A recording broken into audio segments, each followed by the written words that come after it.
and via live stream and call the November 12th, 2024 regular meeting of the Board of Education to order. All board members present. Now for our flag ceremony. Tonight, the Crawford High School Army JROTC Color Guard will present the colors. Please stand for the presentation of the colors.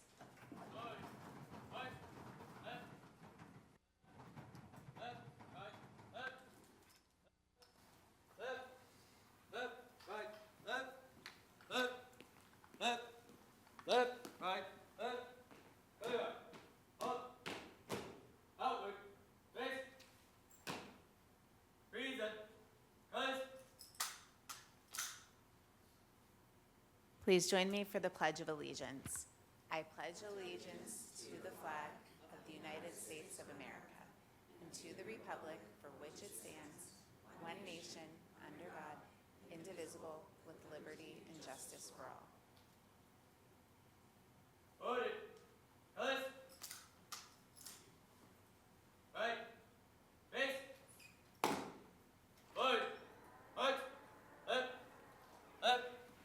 Left. Right. Left. Left. Left. Right. Thank you. Please be seated.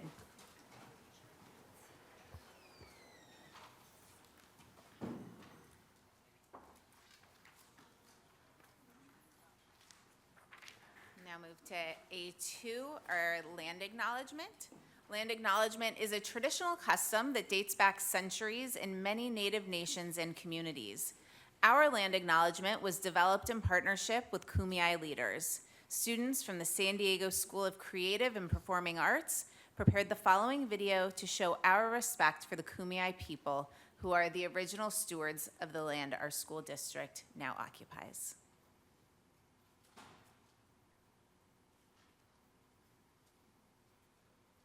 We respectfully acknowledge that the Kumeyaay people are the original inhabitants and caretakers of these lands, now known as San Diego.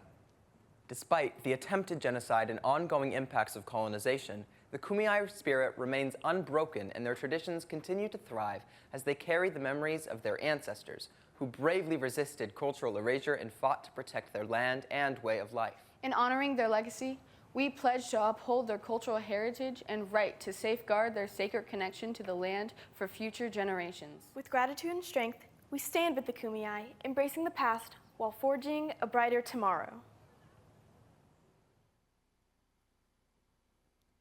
We'll now move to item B1, adoption of the agenda. Tonight we'll consider a variety of items, including our student outcome goal monitoring report, which is focused on the district's communication and literacy goal, our semi-annual report from the District Advisory Council for Compensatory Education, which represents Title I program participants, in addition to resolutions recognizing National Family and Parent Involvement Day and School Psychology Week. Is there a motion to adopt today's agenda as published? Thank you, Trustee Barrera. Is there a second? Thank you, Vice President Pedersen.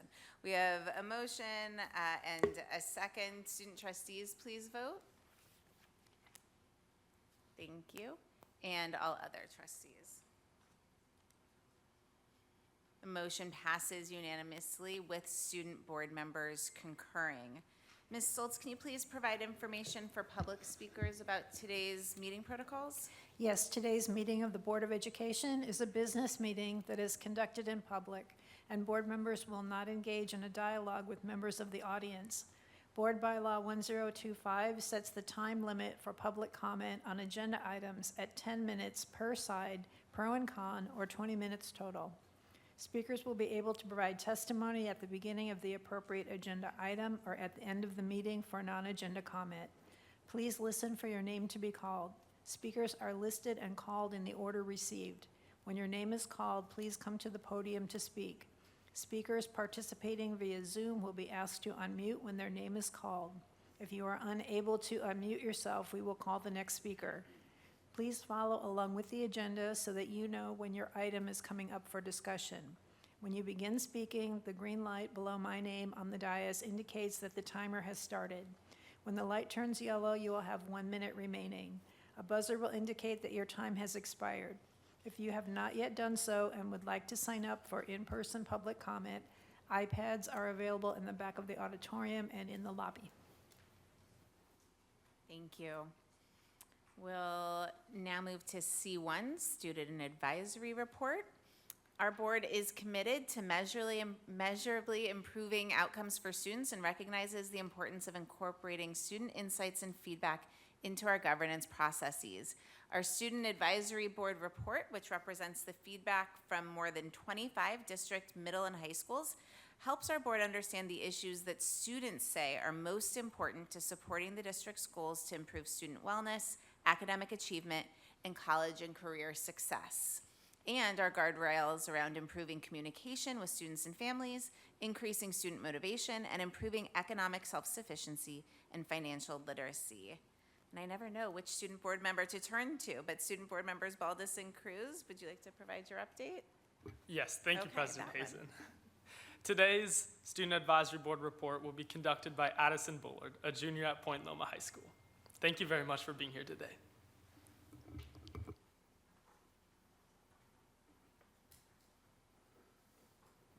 Hi, can you all hear me?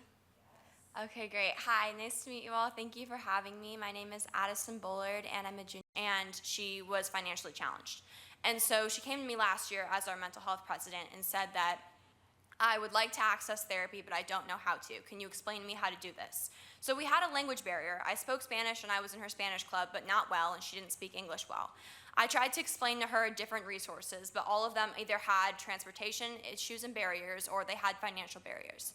And she wasn't technically challenged. She was technically challenged, so she wasn't able to go and find different resources online either, because she didn't understand how to do them, or they didn't have them in her language. And so I tried to offer her resources, but I don't think I did so adequately. And I brought this up to our student advisory board. I said, do other people feel like this is an issue beyond just our school and what recently happened? And almost unanimously, everyone in the room was like, I can think of multiple times that we had students struggle with mental health. We have had other suicides happen at our school. This is something that isn't talked about enough. And on that same topic, grief isn't talked about enough. We all sat down during our meeting, discussed this, and we were all like, this is something we want to come and talk about. So I just want to reiterate that this is not that our school district does not have these programs. It's that there are limitations that make it so students who may need to access these programs cannot. And so it's like they have it offered for us, but no one's able to use them. So at that point, what's the point in having them offered to us? And so our recommendation going forward, I had two purposes in coming to speak to you here today. One was to shed light on the fact that this is a very real issue. Mental health has not gone away. Myself, as being a member of SWARE, we've heard a lot about suicide statistics, and it does not seem real until you encounter it. And I really hope that none of you ever have to encounter it. But we should not have to feel real. And speak to you and give you resources and explain how you can access these district resources. So once we had people come to our school, we had different students access them who might not have been able to before.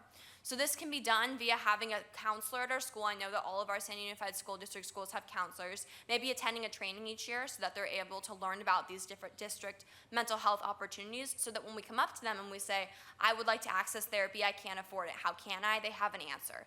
Because she did try and speak to administration at her school ahead of time. I mean, they weren't aware of the severity of her situation, but there wasn't that response that they should have given because they didn't know how to and they weren't properly trained. Or by having a district representative who is trained in this area come and speak to each individual high school and middle school. So by having someone who you can ask questions to directly, you don't have to go online, you don't have to look at it, you don't have to go try and pay for an appointment or something like that, but you have all of those barriers breaking down, mental health becomes much more accessible. And this was spoken about at our meeting, and almost unanimous in agreement that all of these schools, not just Point Loma High and not just this situation, that it was important. So I want to leave the board with this, that if you were a student that could not speak English, you had financial limitations, you had transportation limitations, and you were an immigrant, do you think therapy is accessible to you, and would you know how to get access to it? So thank you so much for having me speak, and please let me know if you have any questions. Thank you so much, Addison, and I know we're all heartbroken about the loss in the Point Loma community, and I just want to recognize how beautifully and powerfully you've been able to channel your grief into something proactive and actionable, and appreciate the ask you have made of all of us, because what you're asking for, I think, is what we all want for our students, which is for you to know now what resources we have available to you, for you to know now that there is support available. And I think one of the challenges, frankly, that we've discussed at this board is the limited resources available, but how can we prioritize resources for the students who need them the most and who are facing, I think, acute mental health challenges. So really appreciate you coming and sharing, and appreciate the work of the Student Advisory Board to be a forum for these kinds of conversations. And I think, you know, our hope as a board was to be able to get this kind of real-time information from the Student Advisory Board. So really, really appreciate that. Thank you. Yeah. Thank you again, Addison. And anything else, board members, Baldus or Cruz? Okay, thank you both. And I know, I guess I will share a little just briefly, because I know we've had the conversation, but specific to mental health, that I know the Student Advisory Board is thinking about some activities and resources and information that can be shared as part of Mental Health Awareness Month, but it sounds like we need to be thinking even more proactively about what we can share now. So thank you for your work on that issue. Moving to D1, report on closed session. Assistant General Counsel Chapin, are there any reportable actions from closed session? No, there are no reportable actions. Thank you. And moving to D2, Dr. Bagula, under D2, would you like to announce management appointments? Yes, good evening. I'm still moved by Addison's commentary, so I appreciate all of the truth that she just spoke to us. But I want to welcome a few new executives onto our organization, and I welcome them with open arms and very happy to see their leadership. Principal at Rodriguez Elementary, Carlota Love. Associate Principal for Doyle Elementary, Christina Campisi. And Executive Director, Strategic Communications and Information, James Canning. Welcome, and I'm looking forward to seeing what you can do. Thank you. Welcome to all three of them. We'll now move to D3. So back to you for your information report. Thank you, President Hazen. So this, it's been a few weeks since we've been together, had really beautiful school visits. As we enter November, the month of gratitude, I want to share how thankful I am for the opportunity to visit our schools and connect with our incredible students and colleagues. For me, getting into classrooms and seeing our students and educators in action is one of the most rewarding parts. I call it my job perk. The site visits offer an opportunity to check in with school communities. So this week, this past weeks, I visited East Village Middle College High School, a really beautiful program in order to get children to be actively engaged in dual enrollment. Daylord Elementary School recognized and honored our veterans, and special thank you to retired Navy Commander Nicole Schregman for sharing her experience with our students. I saw some instruction at Fay Elementary and Porter Elementary School. Thank you, Trustee Whitehurst Payne, for joining me at Fay and at Porter. And LMEC, and we're excited for LMEC as a license for our El Nido program was recently approved. And a special thank you to Assembly Member Alvarez and his staff for helping us navigate this complicated approval process for us to begin serving our students. More to come on this because there will be a ribbon cutting ceremony for this. CSU San Marcos had their admin day, so last month I attended along with Dr. Whitehurst Payne, the CSU San Marcos admin on the spot. We had students join us from Morse, Scripps, San Diego, Point Loma, Kearney High, and Hoover High School. In total, we had about 180 students admitted at this event. Congratulations to them. They have an assured university that accepted them. The university is still accepting applications for guaranteed admittance up until December 15th. And I want to thank CSU San Marcos for their partnership and continued commitment to our students. We also recently collaborated with California After School Advocacy Alliance and Social Advocates for Youth to celebrate our work with after school and summer learning programs. This collaboration consisted of visits to Franklin Elementary and also Mann Middle School. We were joined by staff from the offices of Assembly Member Berner, Senator Padilla, Senator Butler, and we had representatives from the Partnership for Children and Youth, SAY San Diego, and the YMCA. Thank you for the team for putting this together.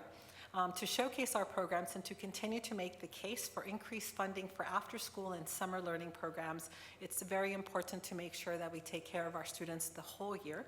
And thank you again, Trustee Whitehurst-Payne, Trustee Baldus, and Trustee Cruz for joining us that day.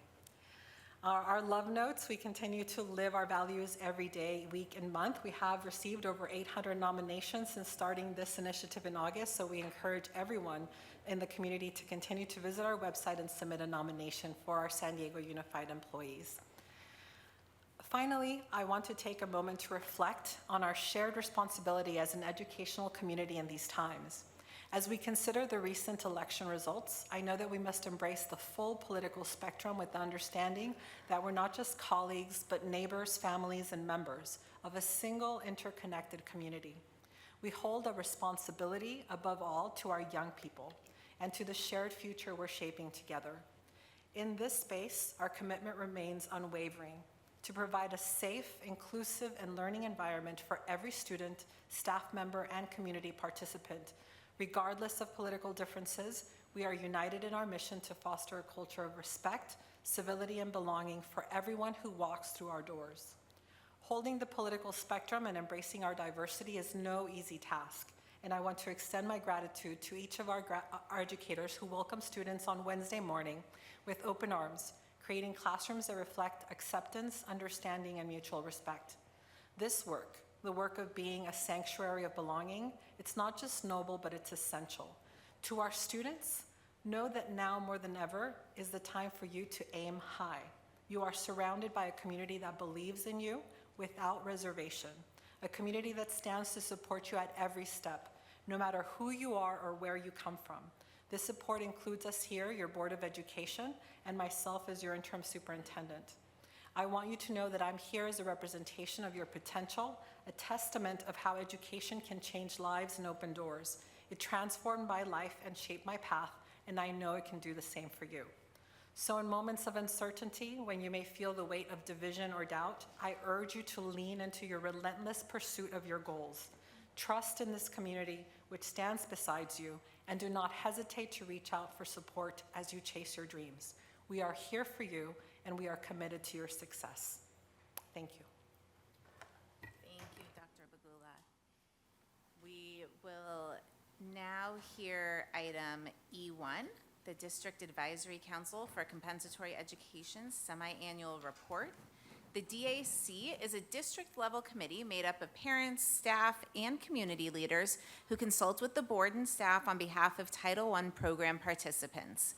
Title I is a federally funded program that provides financial support to schools to provide students from low-income families with a fair, equitable, and high-quality education in order to meet academic standards.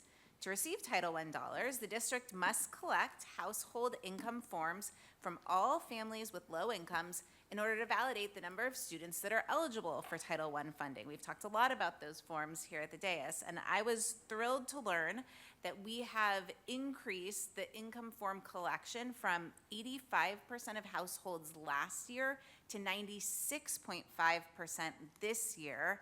Yes, clap for that. And 99% from our priority households. And I want to take this opportunity to recognize the leadership of Dr. Bagula, our research, SPSA, and data analytics staff, and really the dedicated school site LCFF form collection teams who made this result possible. So thank you to everybody who really focused on this work and achieved a significant outcome. Thank you for collecting more forms to help us secure more dollars for our kids. And with that, I'll turn it over to Dr. Bagula to introduce the item. Thank you, President Hazen. I also want to say thank you to the team because I know it was no easy feat, and I appreciated all of their efforts in making sure that we collect every single LCFF form out there. Tonight, we have the opportunity to hear from our DAC board, as well as Dario Gutierrez, Director of SPSA. Welcome, Dr. Troll. Welcome, Dario. I'd like to welcome you and introduce you and have you start. Thank you so much.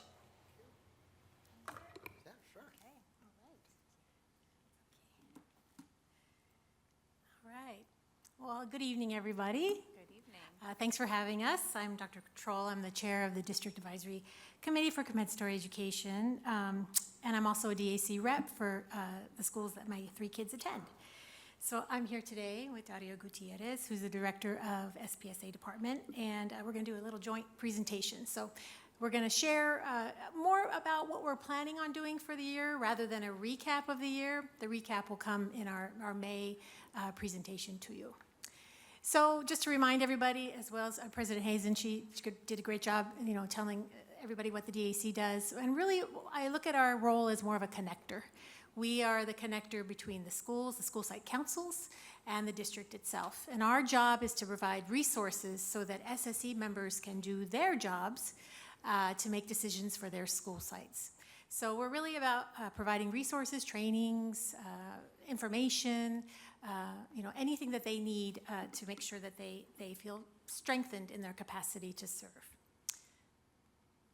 So I always like to share the why because, a lot of SSE council members, half of them are staff members from the school site and the other half are parents. And as a DAC, we have one representative from each SSC attend our monthly DAC meeting, and that's typically a parent. So these are just some ways to look at why people join the SSC at their school site. I always say the SSC is the place to be because a lot of stuff happens there, and some can be very lively. Some meetings can be very lively, and some meetings can be a little dry. But for the most part, it's I think the heart of what's happening at the school site. So over the summer, we did some planning, the DAC board as well as some district staff, and we came up with some things that we want to accomplish this year. I will say I've been the chair for the past 3 years, and I've been just so proud of the work that our DAC executive board has done, as well as our partnership with district staff, and I'm just really excited about where the DAC is going to continue to go. And so when we were here in May, you gave us some really great feedback about some things for us to consider moving forward. And so we want to address some of those things in our work in the year coming.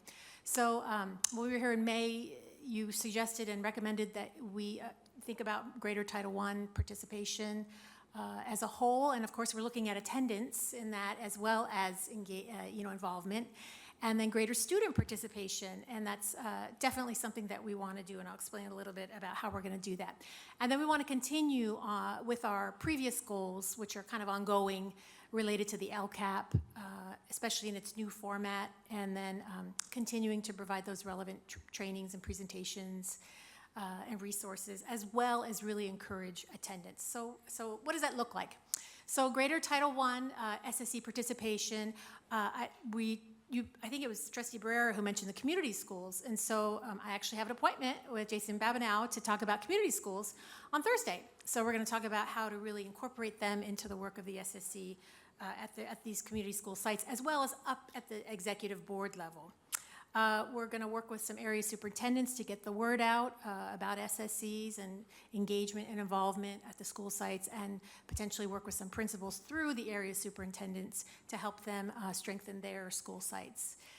Greater student participation, attending clusters and letting them know, hey, we really want students. Please identify those students that not only are the ones that are involved, but also the ones that may not be as involved, to really tap them on the shoulder to give them an opportunity to develop leadership capacity, because there's so much that happens at that SSC level that really can just change the outlook of a student, to kind of get on the inside of what's going on in their school, how decisions are made, how students are really supported, and it's just a wonderful experience.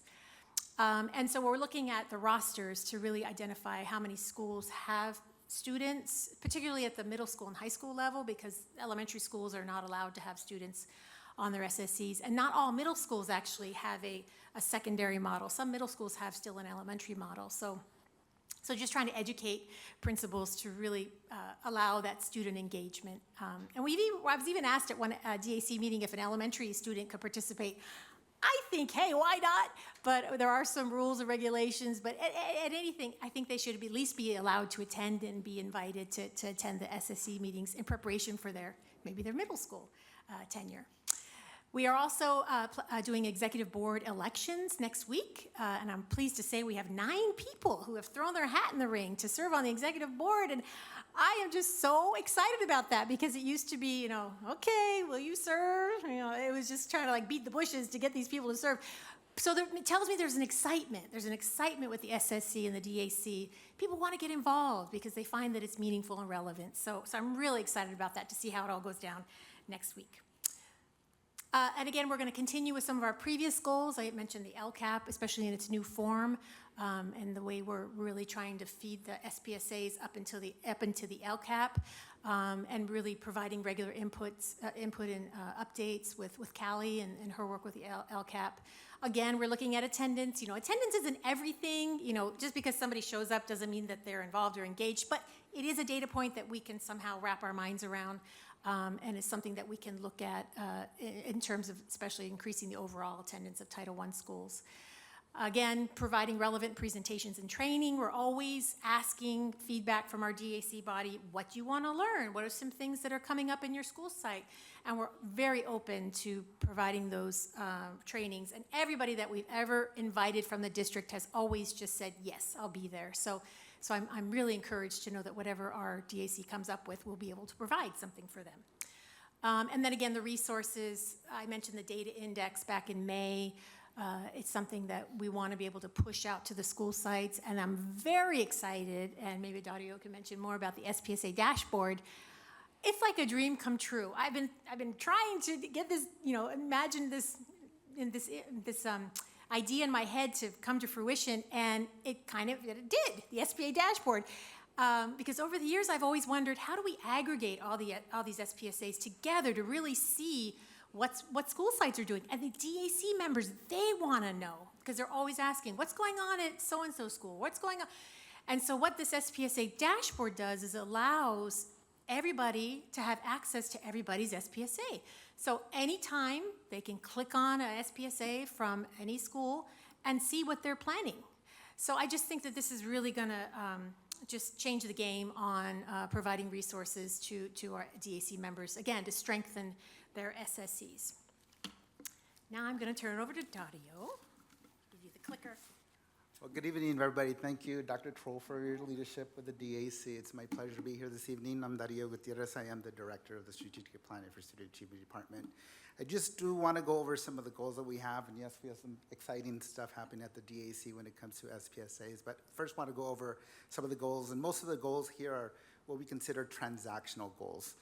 We want to move towards transformational goals. That's where we want to be at, but as Dr. Troll said, we do want to have some goals monitoring as to what's happening. So our very first goal was about representative, having the DAC members attend our DAC meetings on a monthly basis. The first one is we fell short of it, quite a bit short. 68 of our schools, 65% of our schools actually attended. We wanted to have 100% participation, but we've made some implementations for the 24-25 school year.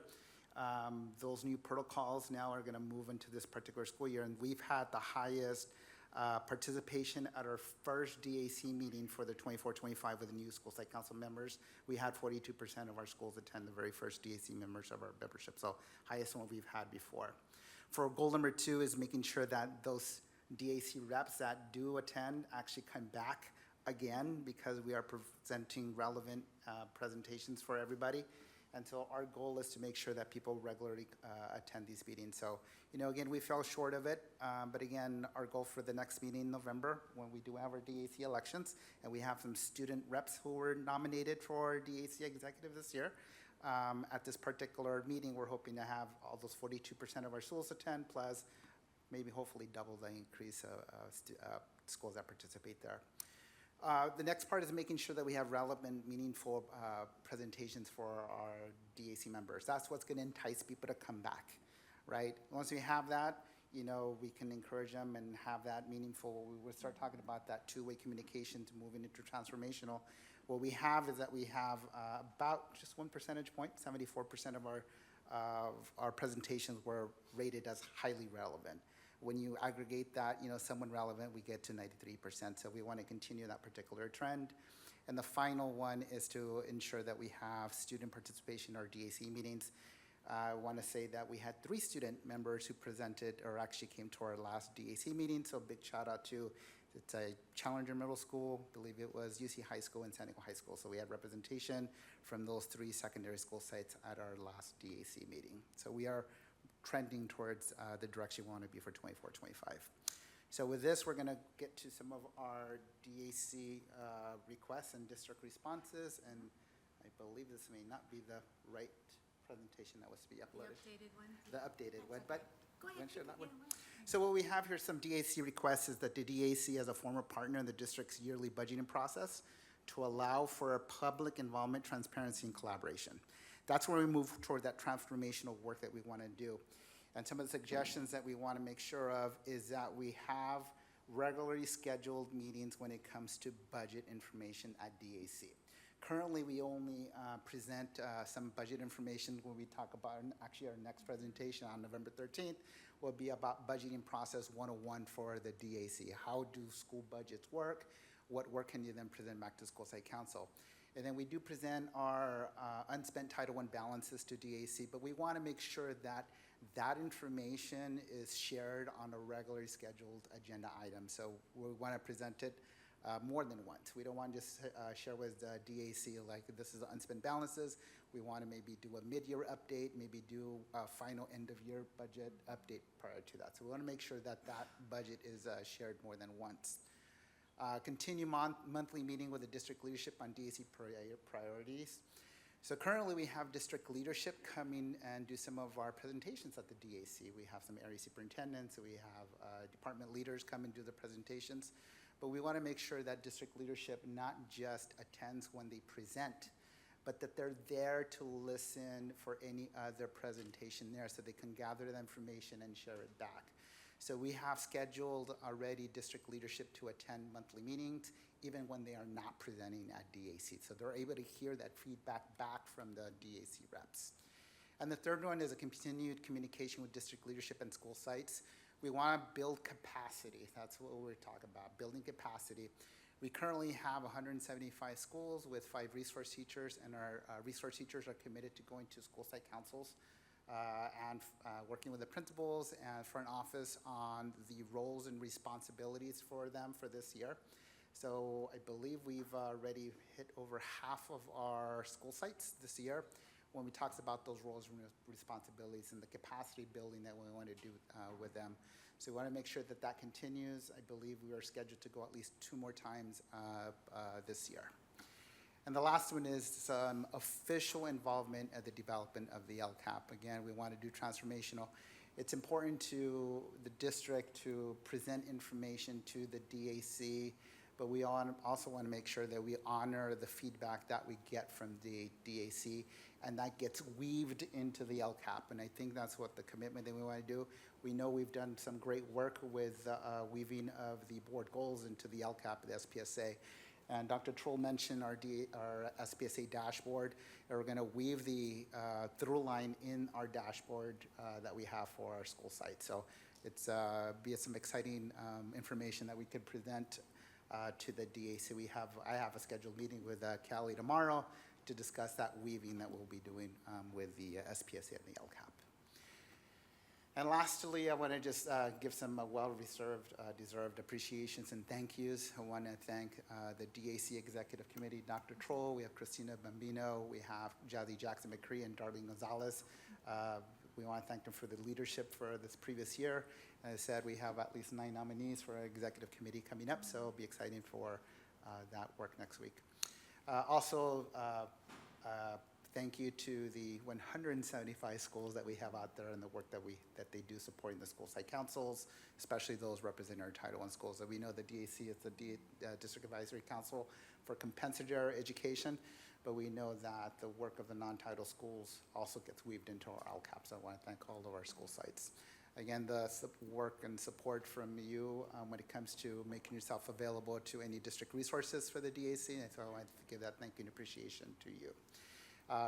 Thank you to our translators. We have our 2 translators that come on a regular basis, Kathy Figueroa and Rodolfo Valentan, and so I want to thank them. And last of not least, but my team that does the behind-the-scenes work to, again, have that commitment to support the DAC with any kind of needs that they request that they have. And with that, I believe we're going to open this up to any questions and answers that you may have. Thank you. And do we have any speakers on the item? Okay. Any trustees have questions or wish to discuss? Trustee Whitehurst Payne? Oh, okay. So I know you mentioned you had 3 students come and present at your last meeting. Do you have any students who are on the committee and continually show up to the reoccurring meetings? We do now. That's where we fell short of that goal. We previously did have a DAC executive member. That was Michael Koza. I believe he was from UC High School. He was regularly involved in the DAC. He actually attended every single one of our DAC meeting. This particular year, we're having 2 student reps that are being nominated. So even if they may or may not receive that vote to become an executive member, we are going to encourage them to come on a regular basis to the DAC meeting. Did the other student graduate? Did, he was, okay, Yeah. yes, he was very faithful. ahead. Thank you. Several comments, but thank you both for the report. And it's getting better. It's getting better. I think we can all applaud that. For someone who was really upset that we weren't getting participation from our schools, I think that's turning around, and I really appreciate that. Dario, is it? Dario, yes. Dario.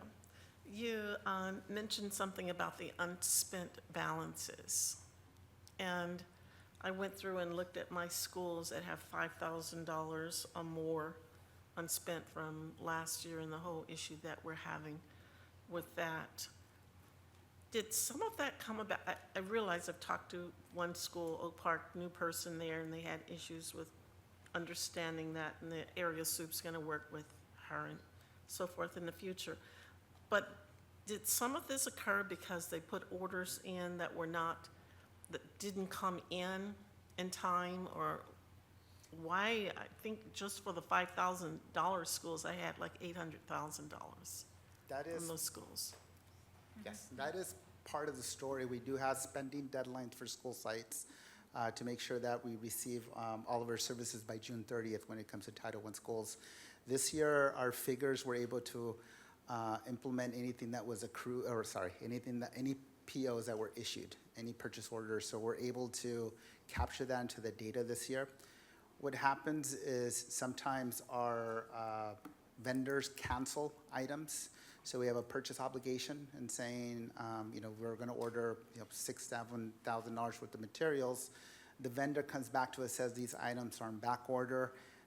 We still have the obligation for it, but if they come back to us and say that that particular item is no longer available, they cancel that part of the purchase order, and unfortunately becomes an unspent balance for a school site.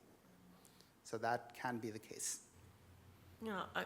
My question is, how do we get around that? Because I'm sitting here looking at $800,000 for schools that could really use that money. And granted, we do something for the following year for the school sites, but the district takes the loss. And I don't know, maybe we need to back it up and really be conscious this year that the school year's ending in May rather than in June. Absolutely, and I think that was the first item where it says the DAC request was not just presenting the unspent balances, and I believe we do it in October every year, is actually doing a mid-year update and informing our DAC members and our school sites saying, we are about halfway through our school year. This is the current status of your Title I funding, and not waiting until end of the year. And at this point, ensuring that as the budget season comes around, that all of our public, all of our community partners are aware of to where they're currently at and what we need to do to make sure that we spend the money, not to spend the money, but to make sure that our students are receiving the services that they need. Thank you. One other question related to the request, and I've heard Dr. Troll talk about transparency and the issue of formal partnership. What exactly are you talking about when you say formal partnership? Because it's the perception that that the DAC is involved just as other entities are involved in it. So can you break that down and be more specific? Sure, sure, sure. And I just wanted to follow on what Dario was saying about the unspent balances. So the unspent balances, the school loses it, but the money goes back to the district. So it is redistributed in a different way. It's just that the school doesn't get a chance to spend that. And that's part of the work that we're doing to really encourage the school site councils to be aware of what's happening. And that goes back to the principals, training some of the principals and encouraging that better communication. That's something that when we met with the DAC in our monthly meeting with Dr. Bagula, we mentioned, you know, each school site council is so different. Each school has a different character, and some principals are more comfortable being sharing information with the SSC than others. And so it's really about creating a standardized and consistent way across the district that principals work with their SSC. So I think as we do some of that work, I think the unspent balances will hopefully get to zero in the future. And so the transparency piece, not all, we as... I think Trustee Oh. Whitehurst-Payne was going to say something. No, I think we need some clarification on about the monies coming back to the district and being redistributed. It's my understanding that they then don't give it to us the next year from the feds or wherever. I'll make sure to get that information. So the transparency, so with the recent budget workshops that the board's been doing, there's an opportunity for a little bit more involvement, but because now that the LCAP, you know, the SPSAs are feeding up into the LCAPs and there's a greater connection, a deeper connection, I think that we as a DAC, because we're working with all the SSCs, we have a lot to offer in that budgeting process. And so just being invited to discussions and regular discussions, even quarterly meetings with district staff and even you as board members about some of those budgeting issues and how the DAC can support and provide solutions and provide different ways of thinking about things because of what's happening at different school sites. So just being a more formalized partner, finding out about the meetings ahead of time, and just being involved in that way. Does that answer your question? Trustee Barrera? Yeah, thank you, President Hazen. And I want to pick up on Dr. Whitehurst-Payne's questions, in this case about unspent balances, you know, around Title I. So we know that we're in a situation where we're likely going to have a loss of extended learning funds, you know, across the district. The district general fund has been picking up some costs for the community schools programs above the community schools grant, you know, that we receive. And I think it's fair that we can anticipate a reduction in Title I in the coming federal budget. So I think this process is so critical for the SSCs to really become very focused on priorities.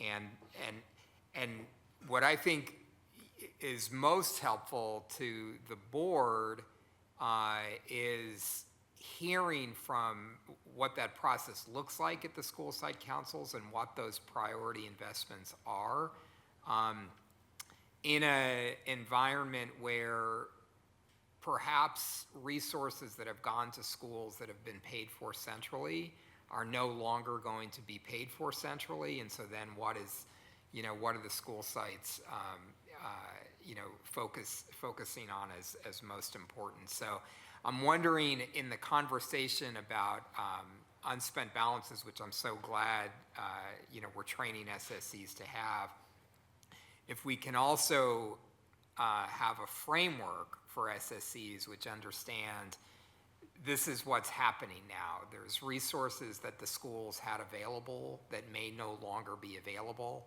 and now what does that mean in terms of priorities?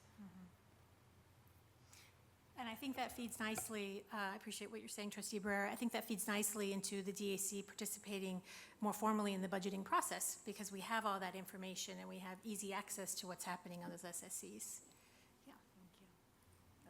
Vice President Pedersen? Or was there another hand? I didn't know. I can, yeah, I can. So, first of all, thank you very much. Always have good presentations. I appreciate that.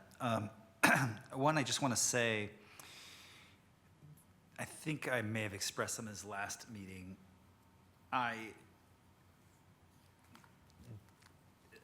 Participation in parent organizations, or parent, however you conceptualize clusters and foundations, is really suffering. But across all of our society post-pandemic, it's hard to bring people together and keep them together. And I've gone to a lot of cluster meetings where, I think the last one at Point Loma, they were talking about, should we disband this? There's so few parents here. And then they had the similar conversation at Mission Bay. And some UCs kind of adapted by going fully online, but then you don't have the sort of, communities, the community practices and relationships that get built in person. So what I want to say is, in terms of the goals you have, and I saw there was some, chagrin at not having, quote, hit the mark. We want to have aspirational goals, but also recognize this is a very tough time to foster community participation of all kinds. So I do want to congratulate you on having just held it together in a society that's not quite sure how we're going to, hold ourselves together moving forward. So I want to acknowledge that. I also want to say, one of the things about DAC is, across all societies, there's always a tension between centralization and decentralization. And you're chasing after benefits, and there's some weaknesses, and it's like a give and take of what you're going to prioritize. One of the things you see in general decentralization is you have a lot more accessibility of the process to local populations, but a lot less expertise in the means and rationality, or the best practice in relation to how it gets spent.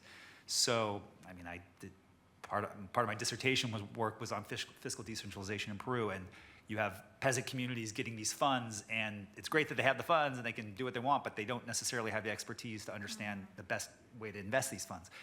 And so I do see this role that DAC can play in terms of, but on the other hand, let me say, in defense of decentralization, centralization has some very serious problems as well. You lose track of what's actually happening on the ground, and so I think the role that DAC can play and is playing, because I've seen some of your presentations that are very good, is trying to maximize, is trying to fill in some of the weaknesses of centralization and some of the weaknesses of decentralization and bridge that.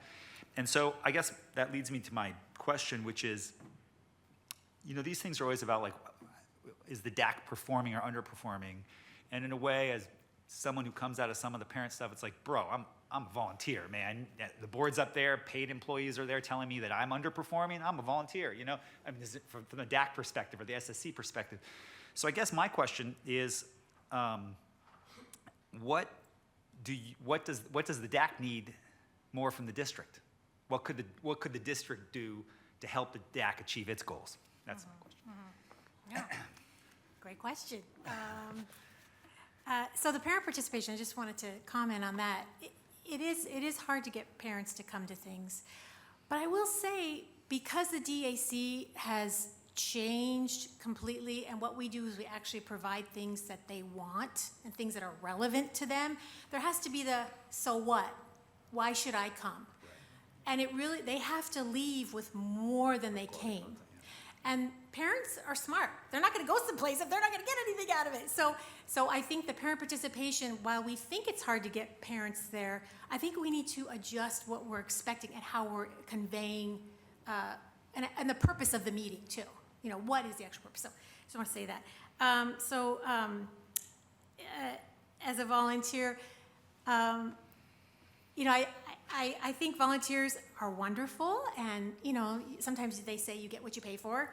But I will say there are some really amazing volunteers who want to give all that they can. So it's about harnessing that. And I think what we need as a DAC, communication. Because sometimes in the DAC meeting, we'll get questions about things, and I haven't heard anything about this. And the LCAP last year was a prime example of that. There were all these changes to the LCAP. we didn't know what those changes were, and then everybody was hustling at the last minute to get it approved. So we need better communication, and that goes back to the monthly meetings that we have with district leadership, and working with the area superintendents, and getting that information to the principals. So we need a clearer line of communication, and even if it's just a meeting or something, because if it's happening in the district, it's going to affect a school site council, because there's school site councils on every school site. So we just need better communication. We don't need money. That's a good thing. We don't need your money. We don't need to take anything out of the budget, but we just need better communication. Yeah. And thank you for asking. Trustee Bazo? Oh, he's going down this way, but go for it. You guys are all so generous with your time. Thank you, Trustee Bazo, and thank you, President Hazen. I just want to take a moment to acknowledge the incredible progress we've made towards our LCFF form collection. It's wow. Put simply, that's more money in our pockets, and we really need more money in our pockets. And going back to to SSC and student engagement, me myself, I've been in my school's SSC council since I was a freshman. Wow. And let me tell you, it is truly incredible to sit in those meetings and get that behind the scenes, knowledge of how budgets work and how it's spent, how we should spend it, and especially now, where we're at as a district, when the question is less of what should we add and more of what should we keep. Getting students on SSCs and the DAC will definitely help advise, school site administration, stuff like that, to answer that question of what should we keep. What should these Title I funding should be spent to help students achieve. So, thank you. Yeah, agreed. Thank you. And now, Trustee Bazo. Thank you both for being here, and you're doing great work on the DAC, and it's really interesting hearing about what's happening. I wanted to ask, I know that we have good speakers, sounds like we have good engagement for the DAC, but it's more information going out, and as a parent, thinking about what are those conversations at the DAC, or do you see any trends specifically, like obviously it's going to depend on the parents, their elementary, middle, or high school. Yeah, I'm just interested to see kind of, is there overall, is it more about academic achievement or mental health, which as we know, the two are very combined together, or are there other things that you're hearing more of, or is it just kind of all over the place? And is there time for that conversation, or is it more, of the speaker sharing, or is there time for the participants to talk or about, issues coming up, and I know sometimes some of it doesn't relate to DAC, so you kind of have to, navigate that, but just kind of curious if there's certain trends of topics that are coming up, or specific issues that parents are more concerned about than others, maybe. Great question. Thank you for that. What comes up a lot, and so every year we have new people that come to the DAC because they may be new on their school site council. So there's a little bit of learning curve every year that we need to address. But over the years, I've seen a lot about they want to know what's working. They want to know what's working at other school sites. So at one point, we came up with this repository of information, which was supposed to be a centralized location where school sites could add information. It got a little stuck in the system, but that usually comes up. What's working at your school? And we try not to pack our agenda too much. There is a lot that we can share, but at our planning meetings, it's always, are we going to be able to get it all done? Because we do want that interaction, and we try to make enough time for question and answer.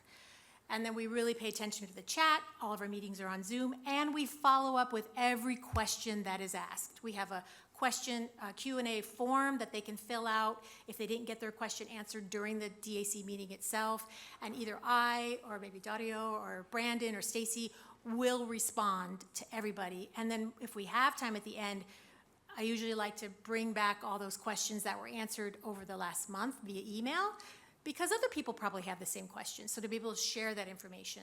So we try to make it a mix. As a teacher, I know students don't like to be talked at all the time, so engaging them, engaging the people that come, really makes them want to come back. If I could just add to that, I think we want to implement some kind of mechanism for receiving the feedback. Part of every single last SSC meeting we have, like, take to your SSC. What we don't have is like, and then come back with something. So I believe we probably need to start every single DAC meeting to close that feedback loop. As far as starting that DAC meeting at the beginning was like, we asked for you to take something back, and now it's your turn to share back and, what information did you gather back from your school site council? Because we know the DAC rep are presenting that information, but we don't currently have a mechanism to then receive that feedback from the SSC. So we want to explore mechanisms to do that.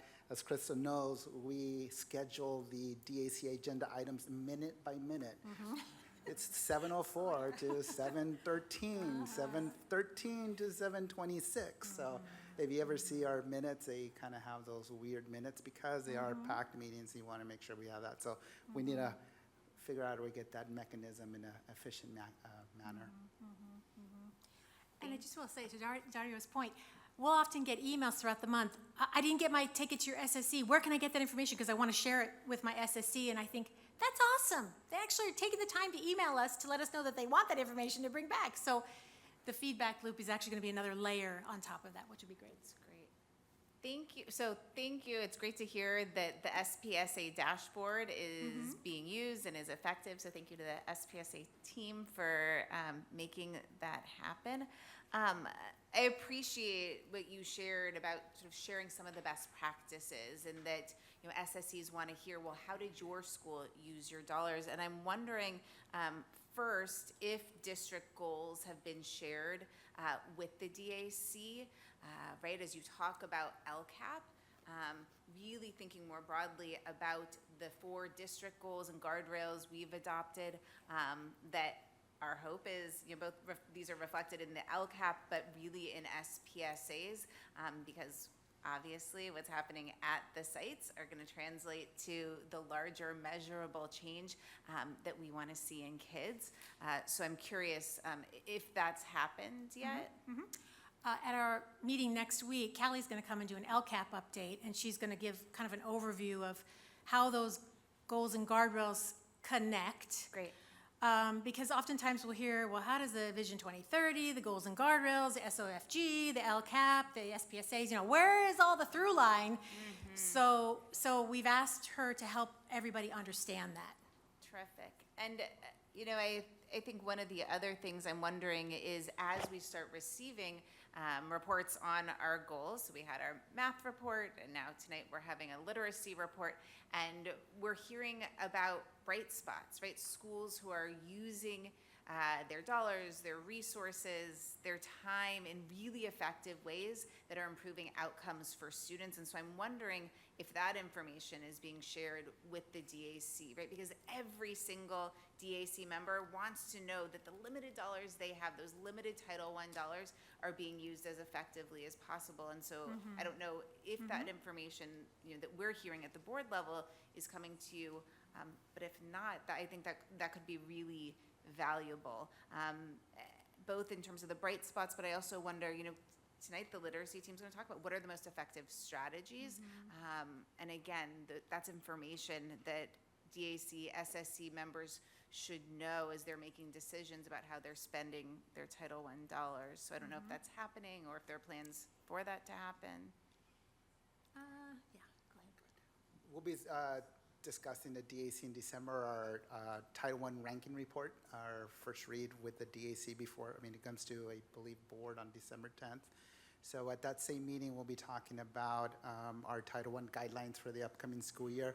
And part of that process is to kind of discuss this is what's allowable under federal guidelines, but we also need to be talking about these are some of the best practices as well. So it's not just about, we want to ensure that we maximize our Title I fund to make sure that it's spent on what's going to make sure that we have student success.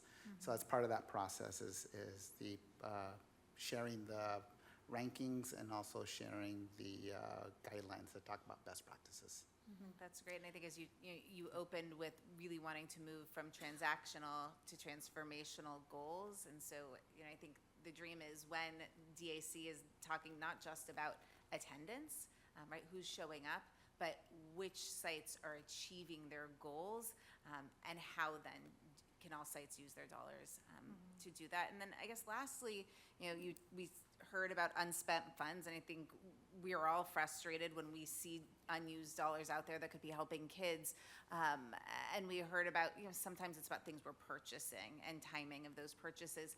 But do you have a sense about how much of the unspent funds is because of actual things that weren't purchased versus people's time, right? Is it vacancies? We thought we were going to pay for a literacy specialist and there was a vacancy or something like that. Do you have a sense of how much of it is the stuff versus the people? Yeah, unfortunately, I don't. Okay. Part of the picture is also staffing. Yeah. If a school site has vacant positions, guidance assistant, attendance assistant, then sometimes some of our school site councils don't know that that funding can be spent on something else.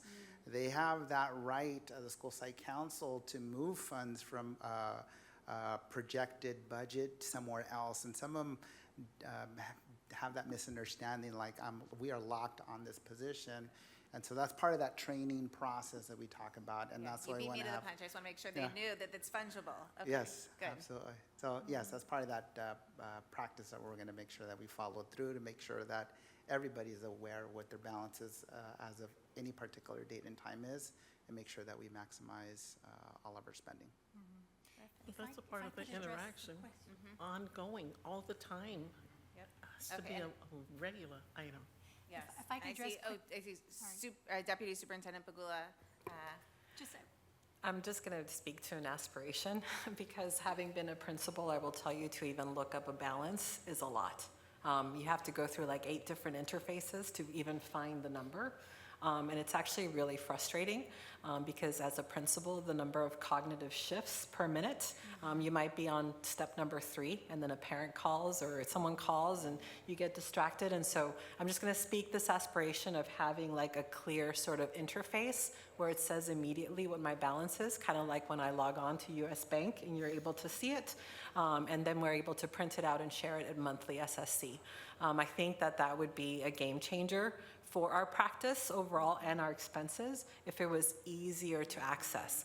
Because I remember it took me a long time to not only learn it, but I had to insist on learning it. I remember coming and saying, thank you so much for being my help, but I need to learn this and I'm gonna sit side by side with you and take notes.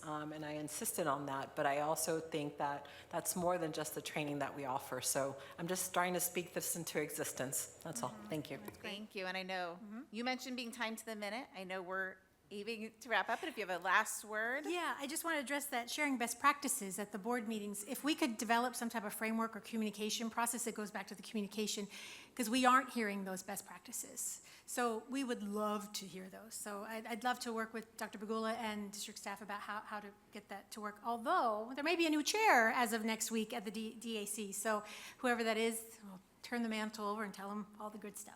Well, I know the information is ready to go because we've got a deck tonight that highlights some of those things. So hopefully it's as simple as being able to share that information.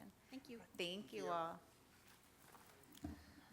All right, we will move to E2, our progress monitoring report on interim literacy goals 2.1 through 2.3. This is our second progress monitoring report since the board adopted 6-year district goals and an accompanying progress monitoring calendar earlier this year. And the purpose of this report and all progress monitoring reports provided to the board between now and 2030 is to share measurable progress against 4 specific district goals that reflect what our community wants for our students, and more importantly, what our students want for themselves. These goals are designed to guide the work of educators, school staff, principals, central office leaders, DACs, and trustees, and inform financial decisions in our budget development process. One thing we know is that student outcomes don't change until adult behaviors do, or said differently, when placed in the context of governing, patterns of behavior exhibited in the boardroom can reasonably be expected to be found paralleled in the classroom. Tonight continues a regular cadence of progress monitoring, which is designed to provide a predictable schedule for the board and superintendent to review agreed upon data in order to see what's working and what's not as we work to measurably improve student communication skills and literacy achievement over the next 6 years. Soon, goal monitoring reports will be agendized as action items, and the board will be asked to accept or reject each report. As we adapt to this new governance process, tonight's report is solely informational and no action will be taken. I do encourage trustees to consider, as you hear this report, how you would vote on this item if it were presented for board action in the future.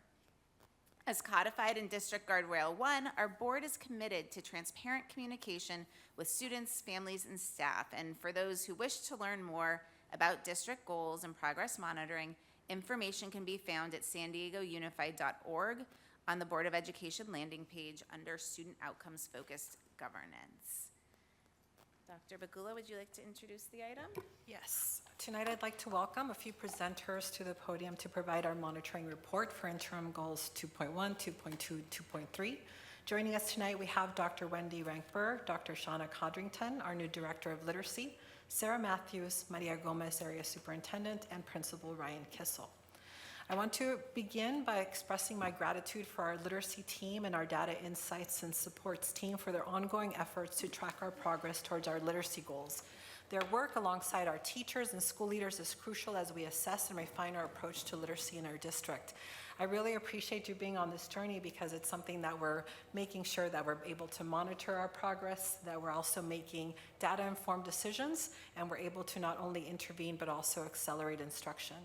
I know that literacy is more than just reading and writing. It's the foundation of understanding, communication, and critical thinking, and so it is something that is very important to us. We set an ambitious 6-year goal to improve literacy for all of our students, and we want to make sure that we're holding tight to that monitoring throughout in order to continue to excel progress. So district-wide, our English language arts data shows a slight overall increase in distance from standard scores with a gain of 0.3 points from last year. So this demonstrates stability, but I am going to say that it's hardly a gain, but it underscores the need to accelerate our progress. The data also reveals that some encouraging developments among specific student populations. Our students with disabilities, for example, showed notable improvement, closing the gap by 13.5 points. And our foster and unhoused youth made a remarkable 43-point gain, though we recognize that due to smaller sample size, this may be an impact across the district. One area where we see challenges is in the middle grades. Performance declines, particularly between grades 5 and 6, and are disproportionately affecting our Black and Hispanic Latinx students. Our team is actively investigating contributing factors from curriculum alignment to the differences in school configurations across the district. We are committed to digging deeper and developing targeted strategies to support these students. Our approach to literacy assessment and intervention is also evolving with an upcoming state requirement under Senate Bill 114, which mandates a state-approved early literacy screener for all K through 2 students by 2025, and we're working to ensure our tools are aligned with this mandate. Currently, our FAST and our iReady assessments are administered district-wide for students in K-8, providing valuable insights into student growth in areas that need more focused supports. For our youngest learners in K-1, early data from the fall assessments shows that most are meeting grade level expectations. However, our spotlight students, those who need the most support, are performing slightly below grade level. This baseline data will be essential for tracking their growth over time, helping us to make informed, data-driven decisions and support for their literacy development. Area superintendents and principals hold monitoring meetings now that these data sets are easily available. Despite our challenges, we have bright spots with the district worth celebrating. I know the literacy team will highlight Sequoia Elementary in their report.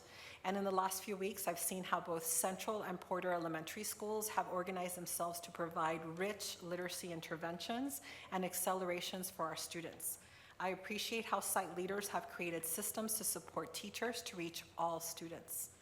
Moving forward, we're prioritizing several key areas to ensure the literacy achievement is not only improved, but sustainable across the district. And I know this team will be discussing it now.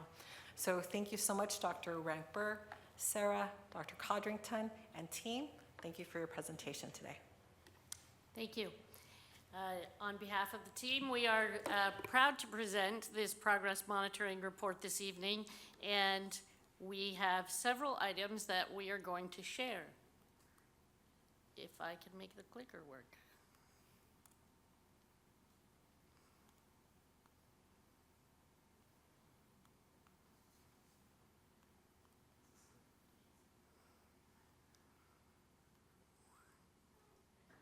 It likes Dario better than me.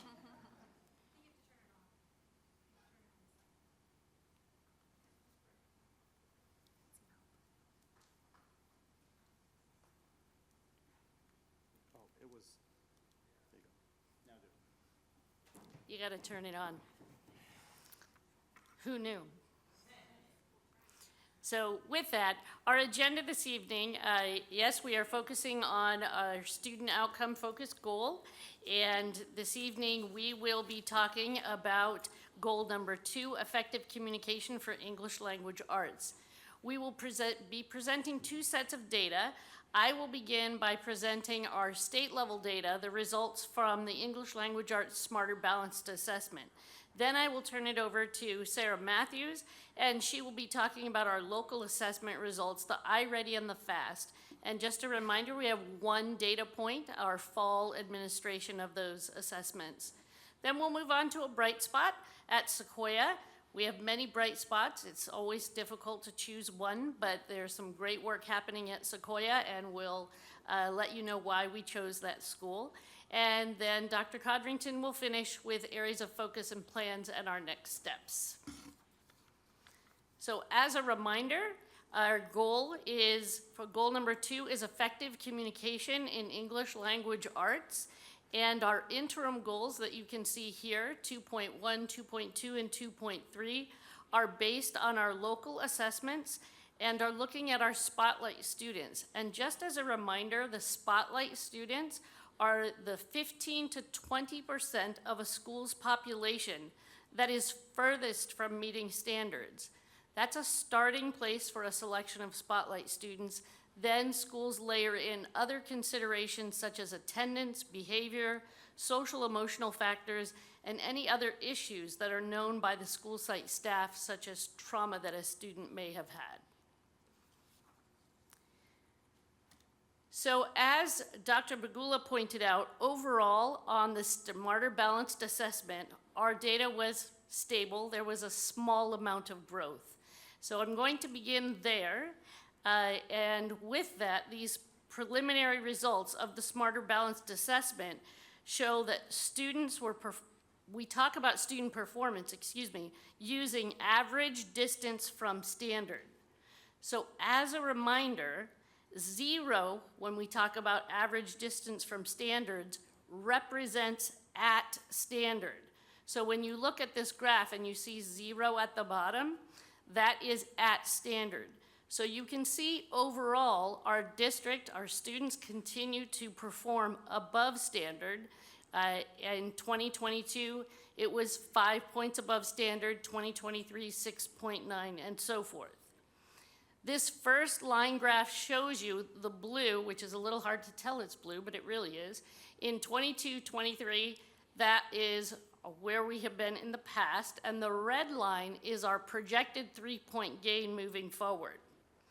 So we will be making an adjustment to this goal because that 7.2 that's currently listed for 2024 is our best estimate. But the state does not finalize that number until next month in December. So when we come back in March, you may see some minor adjustments here. We don't expect it to be a significant adjustment, but it may show a 1/10 of a point one direction or another. We're not expecting a significant shift. The important point here is the goal is 3 points each year improvement on distance from standard. So we're trending in the right direction, but what we need to do is identify ways to accelerate it because a 0.3 growth between 23 and 24 isn't gonna cut it to get us to our goal of 18 points of growth in 5 years.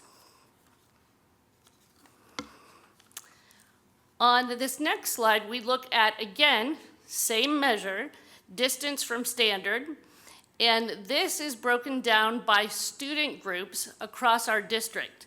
And as Dr. Bagula had mentioned, there's some highlights here. Our students with disabilities had a 13.5 points of growth towards standards. The other group that was quite high in terms of number of points of growth towards standards was our foster youth, with 43.05 points of growth.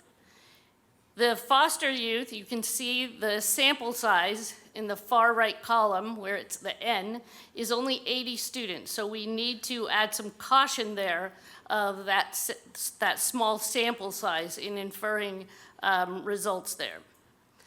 When we look at areas for growth, you can see our unhoused youth had the biggest decline, with a decline of 4.27 points away from standard. And the other group is our Black youth that had a 2.8 point decline in distance from standard.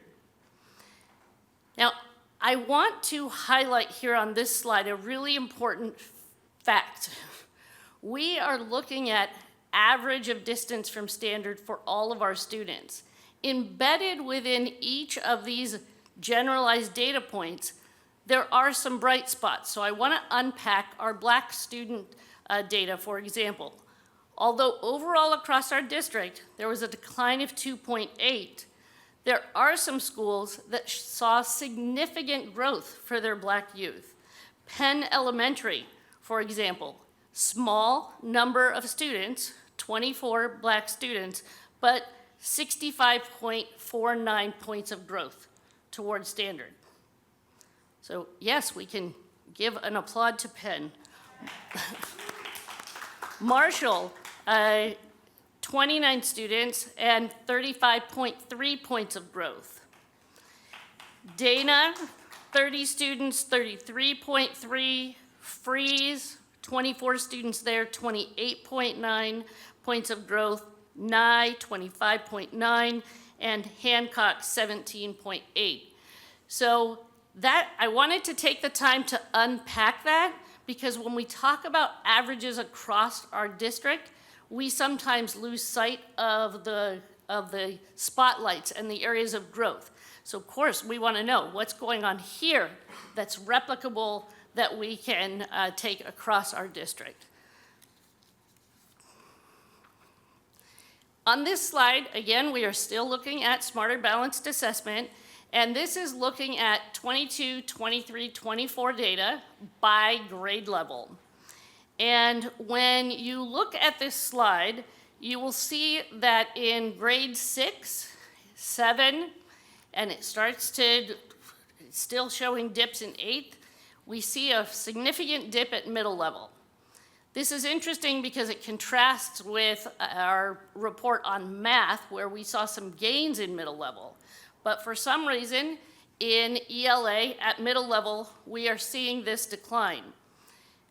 This decline does not mirror what we typically see for middle school students across the state of California.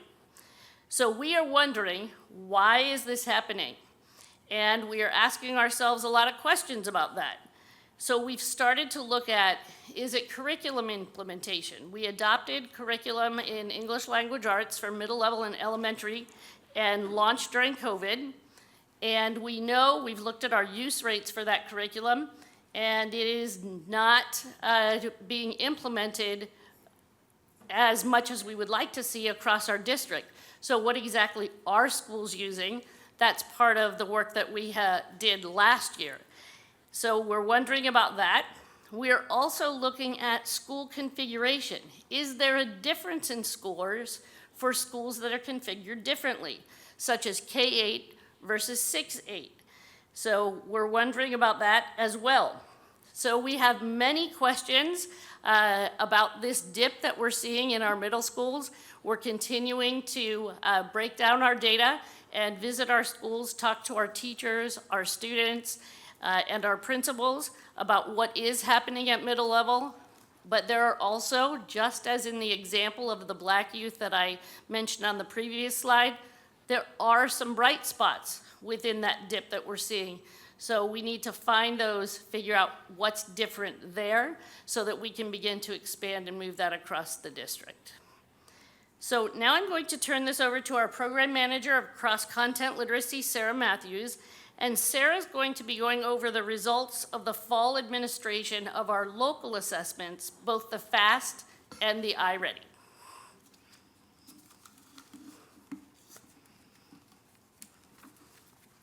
Thank you, Wendy. Good evening, everyone. I'm going to be going over, as Wendy said, the local assessments, which are the basis for our interim goals. This first slide, we're really excited to have K1 data to share with you. This is the first time that we've had this data to share. And we had an 89% participation rate in kindergarten across FAST and iReady, and a 92% participation rate in first grade. This is our baseline data. So this is what schools used to determine which students they might want to be spotlight students and focus on for the rest of the year. And the interim goal is asking how much growth did those spotlight students make. So this is just our first data point. We're showing you the picture that we have now. On the left is all students. So you can see the majority of all students who took the FAST were at low risk.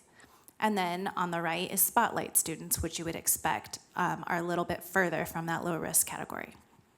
And this was the majority of our schools that took the FAST. This next slide are the schools that took iReady. This was 27 schools versus 93 for the FAST. It's the same participation rate across both assessments, so that's combined. And on this one, you'll see that the majority of all students who took the fall iReady were one grade level below. What that definition is in iReady is that they are approaching grade level and can be ready with targeted support. So at kinder and first, students are making a lot of progress quickly. The way that iReady defines that is with some targeted support, they are approaching grade level. So again, you see all students on the left, spotlight on the right. Next, we're moving to grades 2 through 8. For grades 2 through 8, our data insight team was able to create a way to combine iReady and FAST in the same chart. So that's helpful to look at. We have grades 2 through 8. In the second column, you can see the average distance from low risk for all students, and in the third column for the spotlight students. So similar information that you saw on the last slide. And again, this is baseline data. When we come back, we will show you how those spotlight students have grown from the fall to the winter administration of these two different assessments.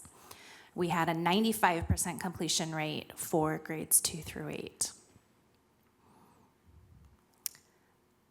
Similar to that, we're representing the same data as the last slide, but by cluster. So again, you'll see average distance from low risk for all and average distance from low risk for spotlight students. You will see some variation across clusters in the distance between all students and spotlight students, but we're providing this here as baseline data so that we can make comparisons when we have a second data point when we come back in March. And now I'm really excited to pass it over to Area Superintendent for Area A, Maria Gomez, and Principal Ryan Cassell from Sequoia Elementary. They're doing some fantastic literacy work there, and I'm going to turn it over to Maria and Ryan to share. Hi, everybody. Good evening. So it is mine and Ryan Kissel, Principal Kissel's pleasure to come in and talk a little bit about the wonderful things that are happening at Sequoia. We want to start, which one is it? By sharing some data, some bright spot data. I don't need my glasses for that. As you can see, here you have a 3-year data span, and we are looking at the same cohort of students from 2021-22 to 23-24. And as you can see, meeting and exceeding standards, they had in 21-22 only 16% of their students. And now the same cohort of students are at 55% of meeting and exceeding. In the reverse side of that, in the nearly met and the not met, they had 84% of their students in 21-22 not meeting and now they've lowered that to 44%, so that's awesome. And they also have the highest percent increase at 16.8 from all San Diego Unified schools that tested. And even though we're only looking at a 3-year span here, they have had steady increase over the last 10 years. So some of the things that we can attribute to their steady increase is, and Ryan's gonna be mad that I said this, but his leadership matters. His leadership moves that he has done that can be attributed to this, because he's very shy and humble, is that he ensures that there is a PLC focus. Oh, sorry. My apologies. Uh-oh. Okay. Okay, there you are. Sorry about that. So one of the things that he does is he ensures that there is a PLC focus where there's monthly data presented and all his teachers are looking at data and planning based on next steps based on the data and the FAST assessments. They have had consistent use of the benchmark advanced district adopted curriculum. They just this year decided that they had a little gap on the phonics, so they started using this the practices aligned with the science of reading. And over the past several years, they do small group instruction, and they have established a love of reading culture at Sequoia. And then also, speaking of Title I, they use every single penny at their site, and they put it all and attribute it over to their RTI intervention teacher to provide the additional supports for students. So they do not leave any money on the table. I'm happy to say that. And now I'm gonna pass it over to Principal Kizzle, who's going to elaborate a little bit more on some of these points.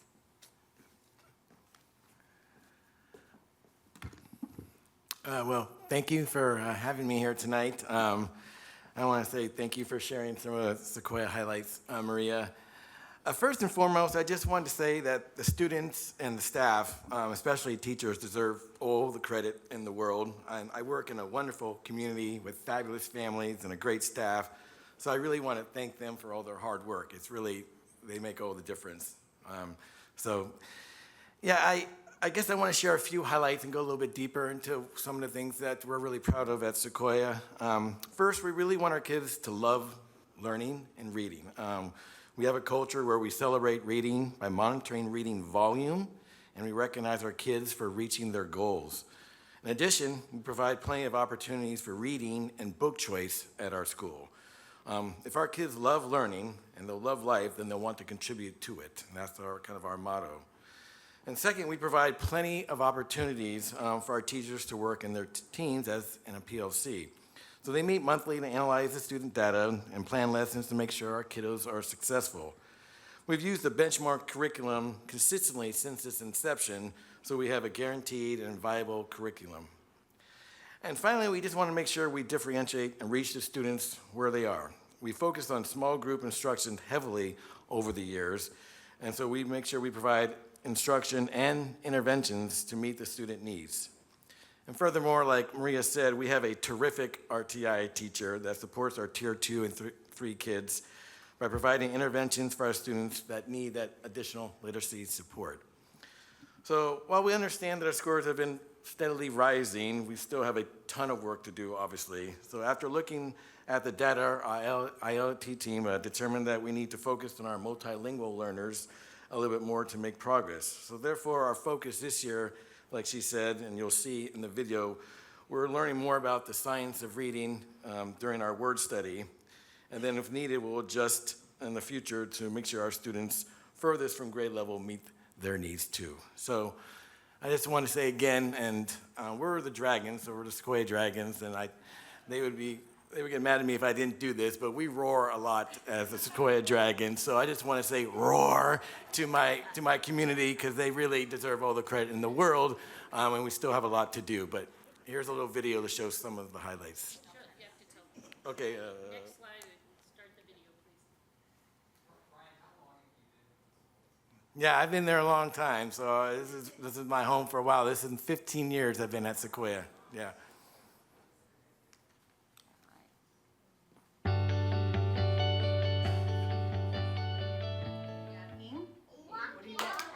Oh, good job. Mia was on top of that one.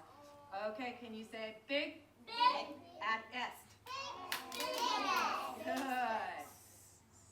Can you say paint? Paint. Ed?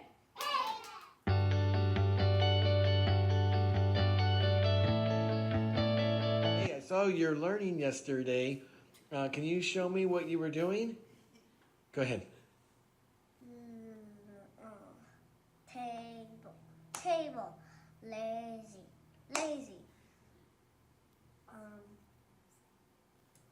Mirror. Wow, what are you learning there? Syllables. Oh, wonderful.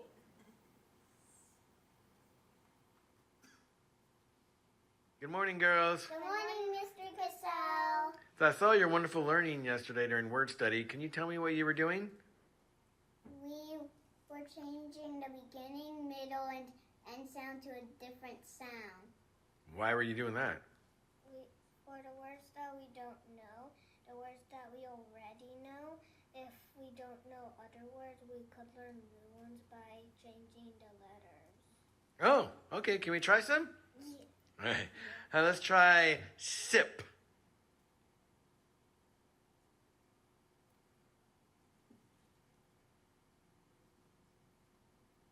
That looks good. Let's change it then to, how about tip?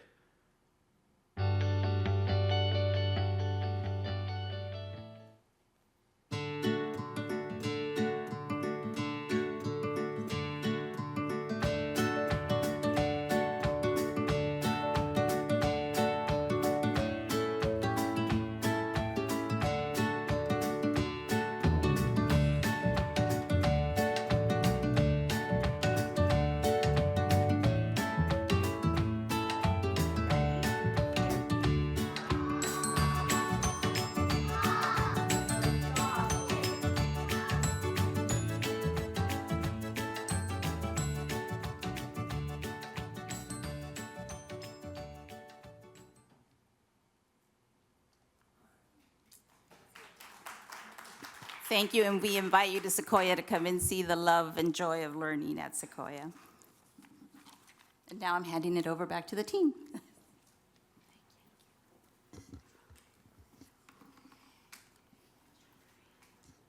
All right, good evening, everyone. So I'm going to be sharing areas of focus and plans for our literacy team at this time. So we really want to ensure that literacy achievement is not only improved but sustained for an extended period of time here in San Diego Unified. So I'll start by sharing our areas to focus for all of our students. So first, we're working on greater curriculum coherence, and that is providing professional learning with our benchmark and amplified curriculums. We really want to see some consistent learning experiences for all of our students, which is why we want to focus on that particular area.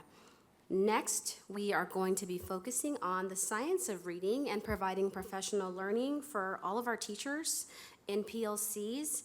In the area of science and reading, and something to also highlight is that we do provide a science of reading tip of the week for our teachers and for our school principals in our weekly educator and principal updates. Third, student-centered and data-informed decision-making is also a really top priority because we really want to enhance data literacy in our district to make sure that we have that very deep data analysis so that we're using our data results to drive our instruction and our planning for increasing our student achievement. Next, I'm going to talk about the areas that we're going to be focusing upon for our Spotlight students, and I'll start by sharing that our area superintendents have been doing some very great work leading data collaboratives with our school principals to identify specific growth goals for our Spotlight students and monitoring their progress. Next, it's also very important to share that we've been identifying bright spots where our Spotlight students are making significant progress. And it's really important because, again, we really want to replicate the practices that are working for our most vulnerable group of students. Next, we have a strong partnership and collective efforts that we have with our academic partners and our central office support staff, where we are consistently monitoring and using the use of curriculum to meet our students' needs. And then, last but not least, I'd like to share that 22 of our schools are receiving literacy coach support from our literacy resource specialists from our state literacy grant, which is great, and those are for students in grades K through 2.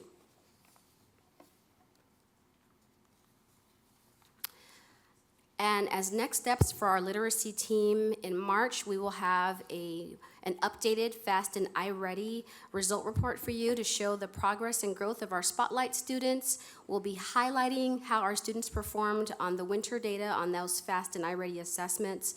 And then again, we'll highlight another bright spot and wonderful things that are happening throughout the district. And then we will continue to do that again when we have our next presentation in July. So, with that being said, we want to thank you all for taking the time to listen to our presentation today, and we welcome all of your questions and your comments and your feedback during this time.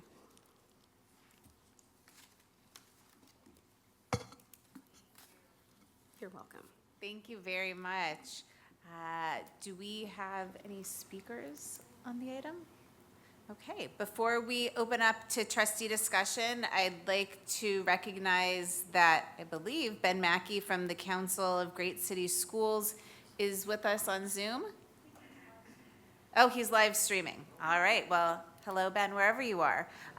He's been coaching the board on our implementation of student outcome focused governance and is observing via live stream as we learn to ask strategic questions about monitoring reports, and he will be providing written feedback to the board after the meeting.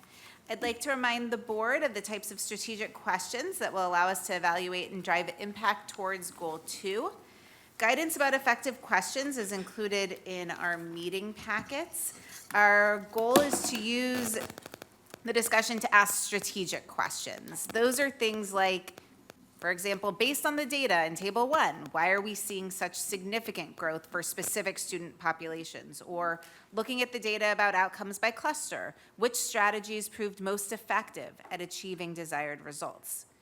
Additionally, our coaching says that boards that are monitoring effectively will spend the majority of our discussion time understanding the past.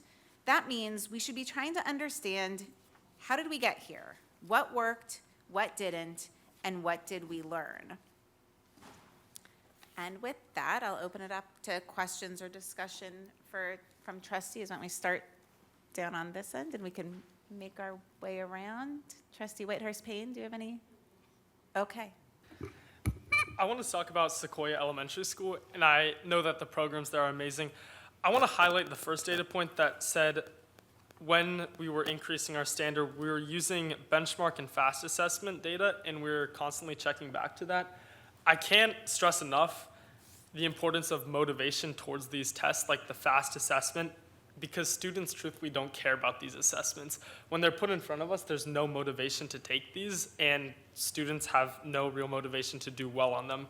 And at Sequoia, we see that the data from these tests, it's being brought back up into discussion, and students are hearing about this, which is going to motivate them. And last time I brought this up on the dais, I heard a little bit of feedback that was pretty much saying the test we're using it as a metric, so to ensure that it's accurate, we have to have that motivation. So I want to know, going forward, how can we motivate students, and if we have a plan to be doing that? So interest and motivation is absolutely a contributing factor to any educational outcome, and is specifically called out when you look at different frameworks of reading instruction. Interest and motivation varies significantly by grade level, and as students go up the grade level and they become aware of their struggles, if they're struggling in reading, they start to really emerge in upper elementary grades and middle, and tend to continue along that trajectory. We did hear from students at the high school level that FAST, the iReady doesn't go up to high school, but the FAST assessment was something they were not engaging in. That's why we are not administering those assessments at the high school level, because there are other metrics that we can use at the high school level. For the most part, Elementary students are engaged in the assessments. That is never across the board. It varies by student. But most elementary students are engaged in the assessments with their teachers, and we can't dismiss a teacher's judgment on whether a student is engaged with an assessment. When we move into middle school and we start looking at those middle school grades and we saw that dip, your question about interest motivation, could that play a factor? Very well could be a factor. Depends on what the circumstances are when that test is administered. So that's another thing that we need to look at and consider. So you raise a really valid point, and it varies a great deal across grade level. And then we were talking about the dip in middle school around 6th grade. We were looking into different factors. I wanted to know if we could get the data at Marston Middle School, where they have a select advisory time at the beginning of school that allows students to connect with other students and to connect with teachers. I really hope we could get that data so that we can tell if that is supporting Marston. Trustee Whitehurst Payne? Thank you, President Hazen. I think maybe you guys know where I'm always coming from, always. And it was primarily when I was looking at the student groups by ethnicity and why we had that ongoing dip there for the African American students. That's greater than any other group. The absolute value is greater in terms of either way. So is that a problem with diagnosing or determining up front?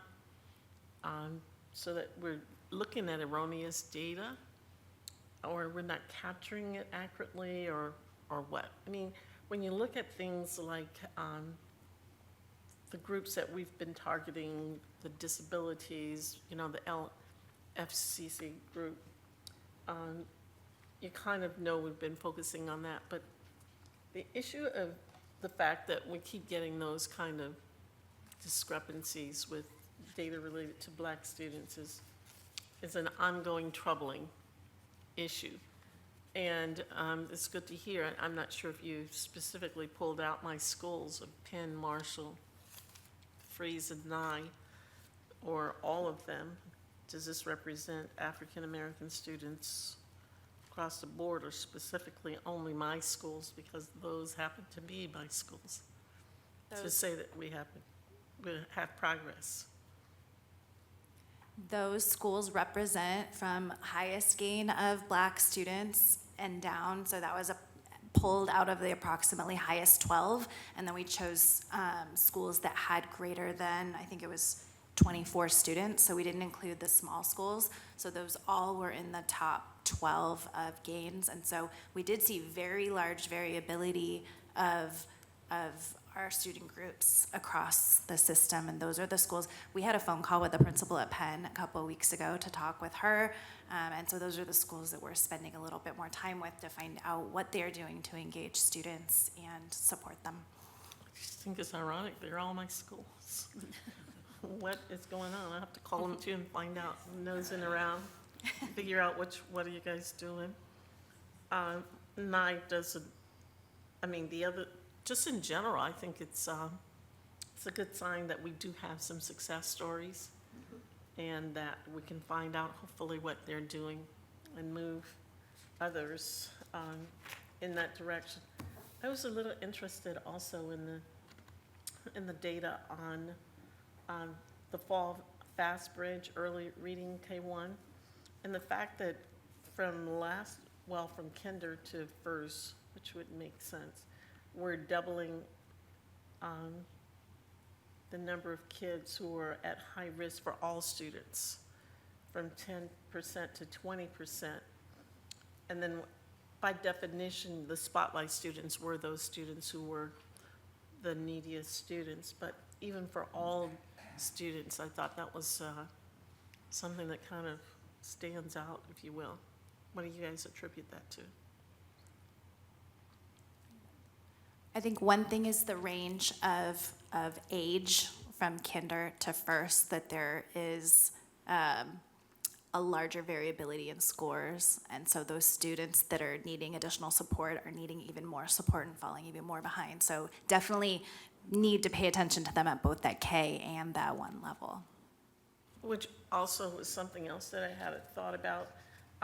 If we realize this is happening K and 1, the UTK and the early interventions before they even come to school become more critical. And hopefully, you know, we're finding ways to really just inundate students, because people say it's not a race issue, it's not any of these factors other than socioeconomic SES, socioeconomic status, and how many books are you exposed to, how many times are you read to, all the other factors that we can't measure. So that's why I think that that early intervention is really critical, because if we can get in front of it before they start going down the pathway, then we won't have so many students not make it. Dr. Pence, who leads our early learning, and also Santos Gonzalez have been working together, and I've seen the plan for professional learning for teachers for literacy and mathematics in the younger grades as well. So that is something that is also in play. We were waiting for the funds to come in. We had received the grant and it was put on pause, but I believe that they've approved it, and so it's all moving forward.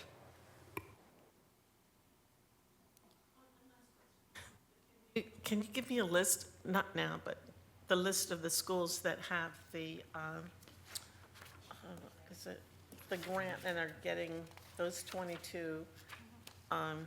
Yes. Send me that, thank you. Yes.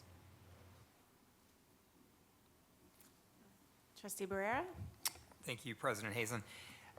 So I'm wondering about how we are equipping the area superintendents so that when they go to the schools,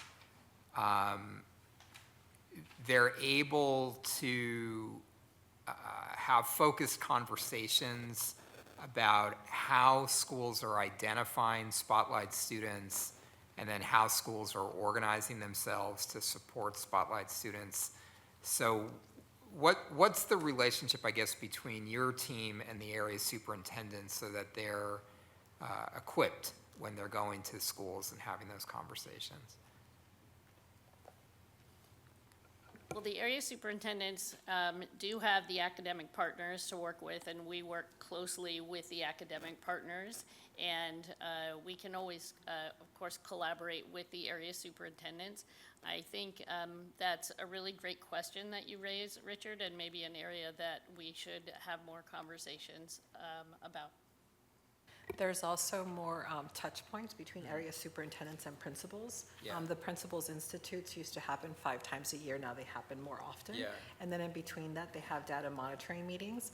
I know that the efforts have been to really strengthen cluster models so that clusters learn from each other.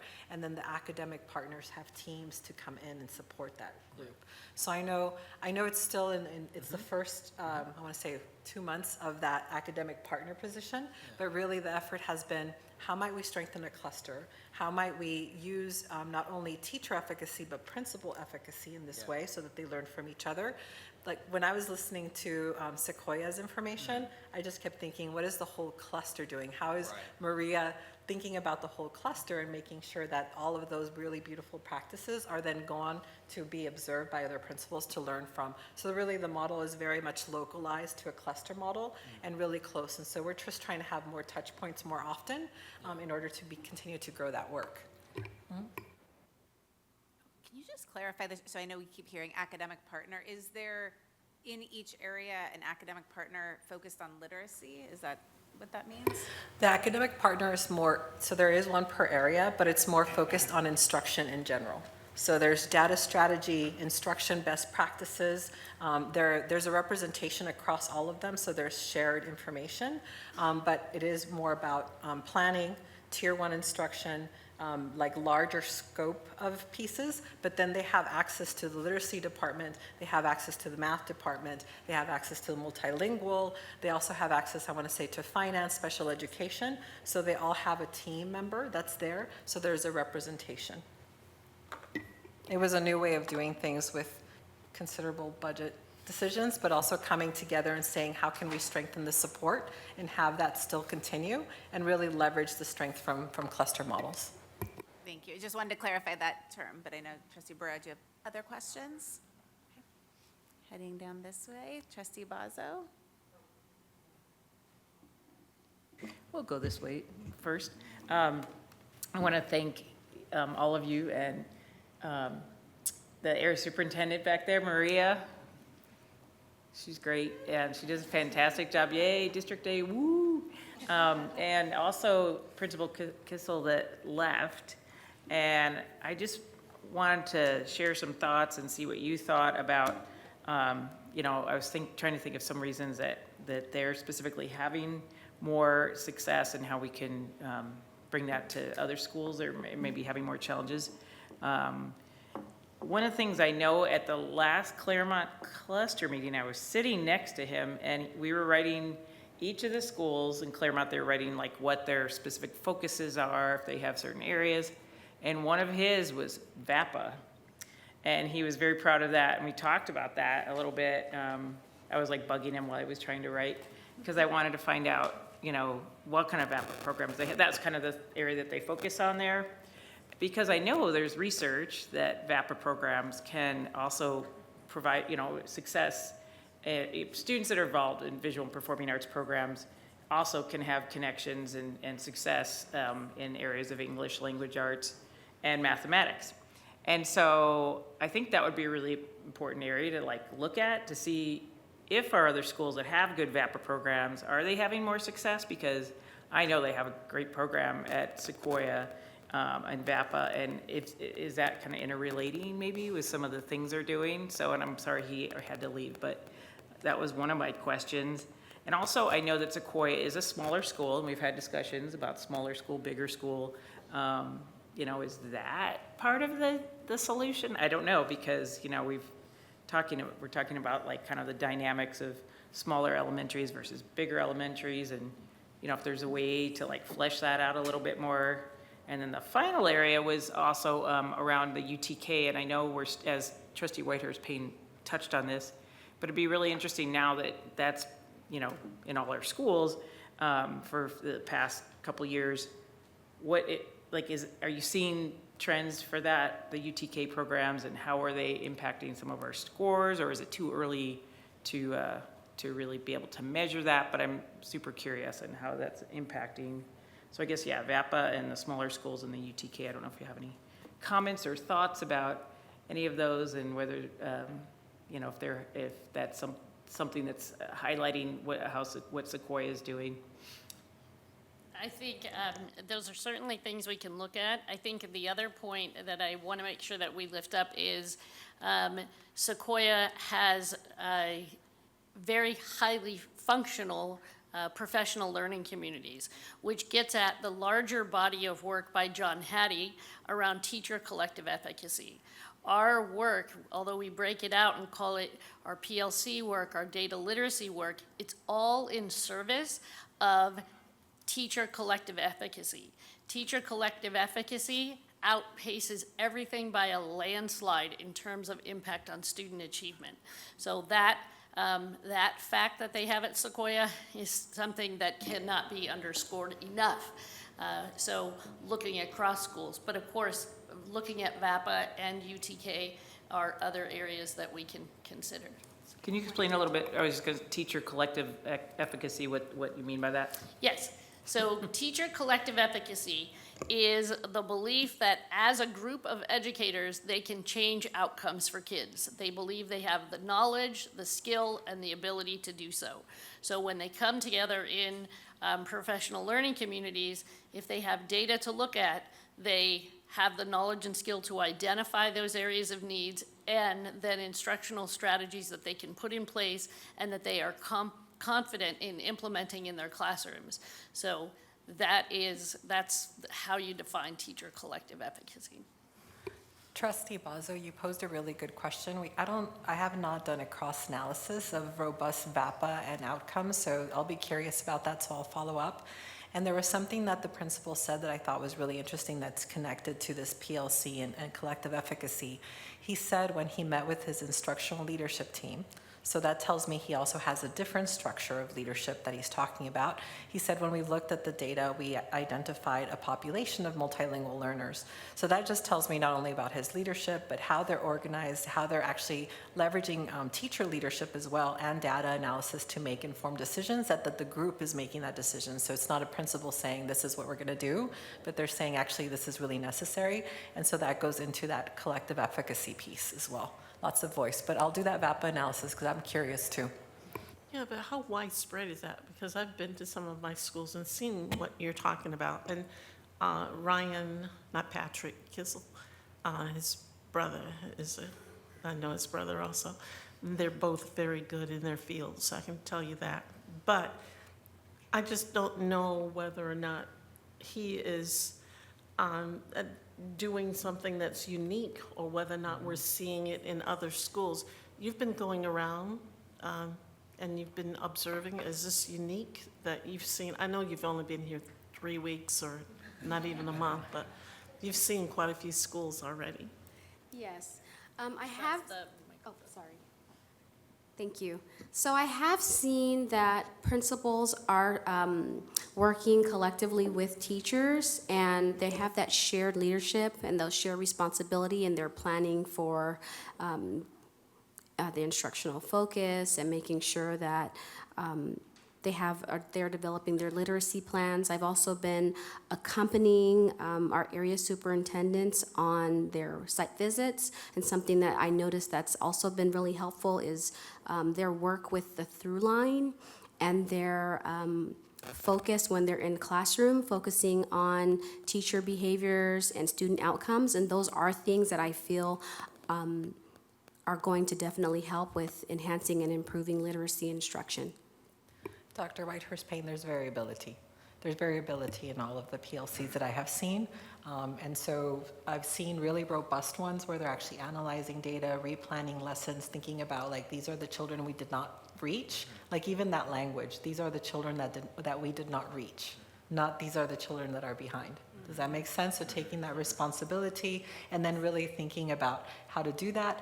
I've seen PLCs that actually take, there's an actual rubric that teachers can take about how strong is our PLC, because ultimately a really high functioning one is conducting action research on their own practice. So there's a lot of variation in that, and we should be strengthening that. Any other questions in here? Okay, Vice President Pedersen. Thank you, President Hazen. Thank you for the presentation. First I just, we gave this to you, the interim goals, but something went a little bit sideways here on this interim goals because these are not technically interim goals, they're like subsidiary goals. So I don't know what happened there at the last second. We had a conversation about it at a workshop, in the final workshop, and it was like, these are spotlight, but they're basically the same, they're on the same timeline as the main goal, but they just happen to be spotlight, which is like a subsidiary goal, not an interim goal. So if we can give staff a clear idea that what the interim goal looks like, so they can look at what the interim, goals are.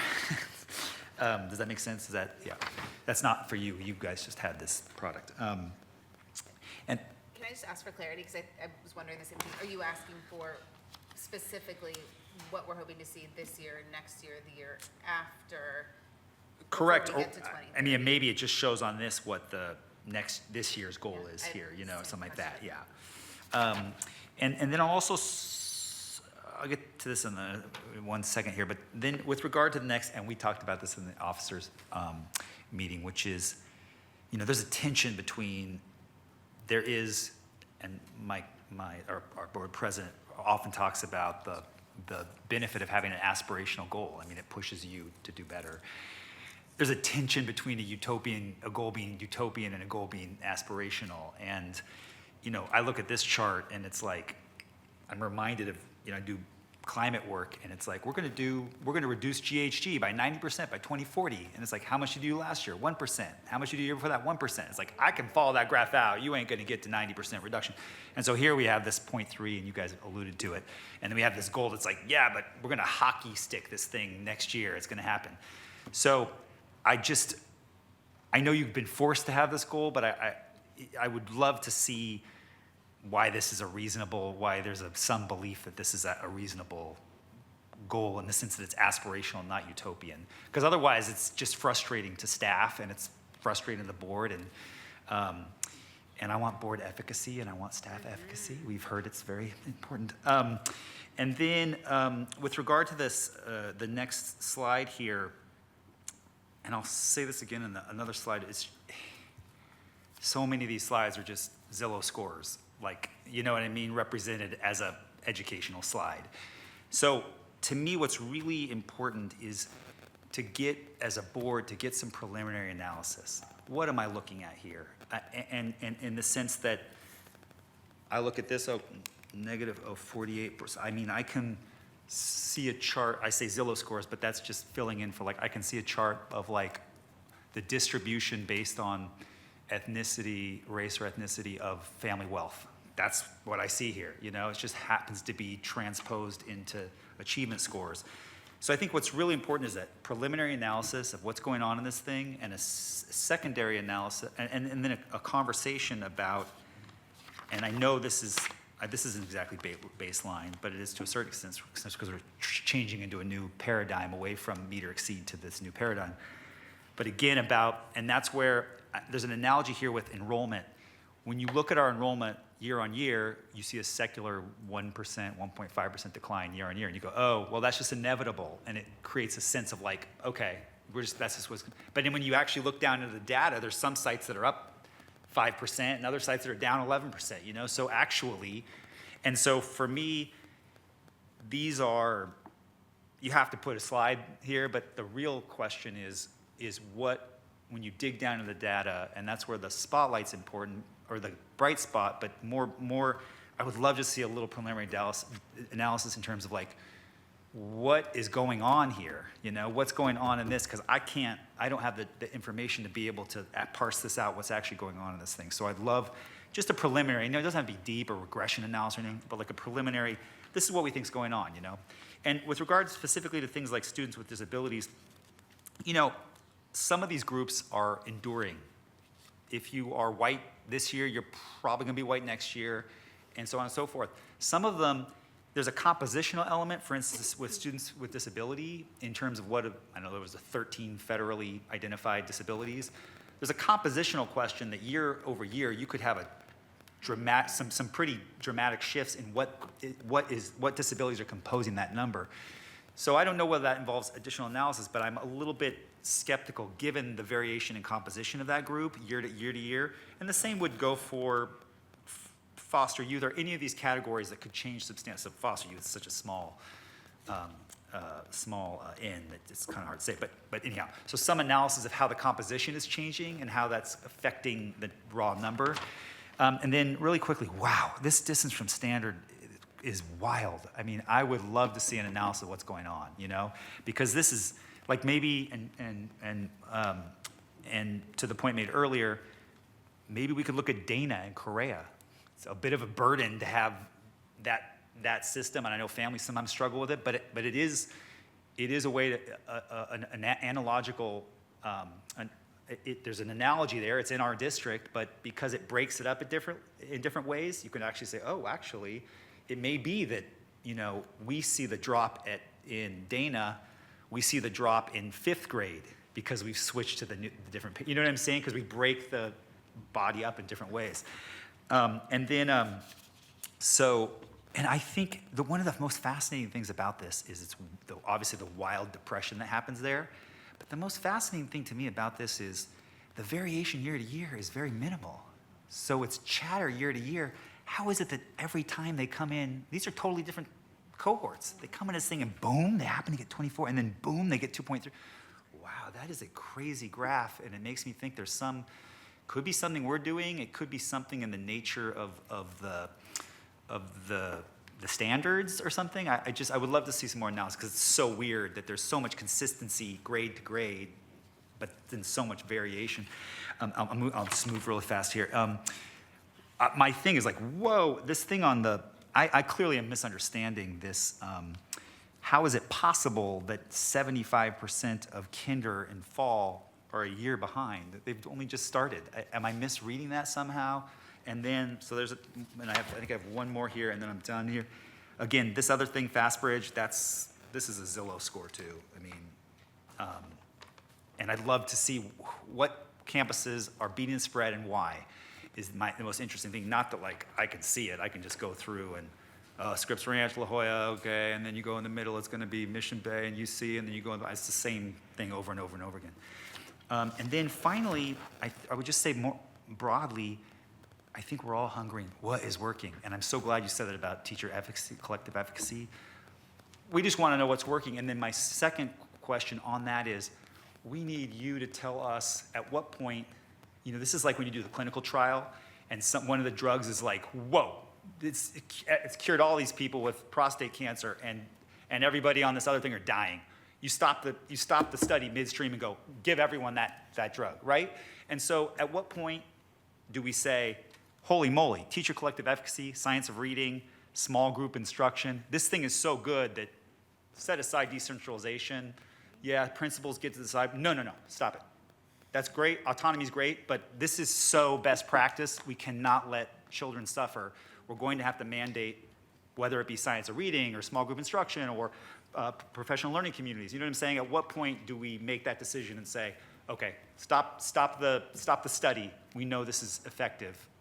Implement it now at a district level. Sorry, thank you so much.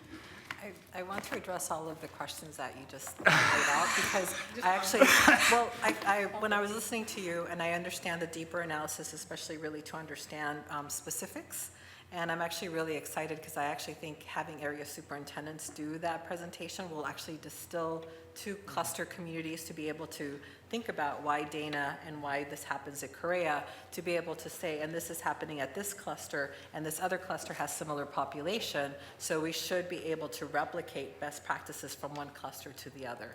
And so I'm excited. I feel like all of the questions that you posed are the ones that direction that we're going in. I mean, this really has been a journey, right? I'm thinking about our data department, our data and insights, the dashboards that we've created. They're a few months old. All of this are a few months old. And so we're getting better and better. And so as I hear your analysis and everything here, I'm thinking, yes, and as an area superintendent, I should be able to speak to how my Crawford cluster is doing. What is the best practice at Crawford cluster? How might I replicate what happened at Marshall over at Fay? Right? Like they're right next door to each other. So how might we say this is actually the pill to get, to address that prostate cancer? So I think that that's something that we can continue to do, but I'm actually excited about this because it really has been learning for us as well. Like how do we organize ourselves? How do we do this data analysis? How often do we have to meet together? How often do we take a look at this? And I actually can't wait until we're celebrating all of this growth and then thinking about communication and writing. And we're not looking just at a raw score, but actually saying, yes, and here's some writing. So I'm anxious to get into that journey. And so this next iteration of presentation, responsibility, collectivity, I think it will be important to address the questions that you have. I know you had really specifics, but I just kept listening going, no, that would be really beautiful. If I'm an area superintendent, I should be able to tell that story. So. And I didn't know if y'all had any answers to the questions either, because I'm just thinking about Ben in my head who says, don't just ask questions to hear yourself, but like allow time and space for answers. So I don't know if you wanted to respond to any of the questions posed, in addition to what we've already heard from Dr. Bagula. No is an okay answer. I just want to make sure the offer has been made. I was just looking to make sure that everyone was. Here comes Maria. Oh, okay. Good. Here comes We've got Maria. to take her. Got to take her. Just really quickly, I just wanted to reiterate what Dr. Bagula has been saying. And yes, we this year started meeting with our areas, and we're doing several collaboration meetings, and we have 3 very specific ones that are around data. We just had one, we have our second one in December, and one of the things that we did was look at data collectively per cluster, and we are also sharing best practices. So it's not only like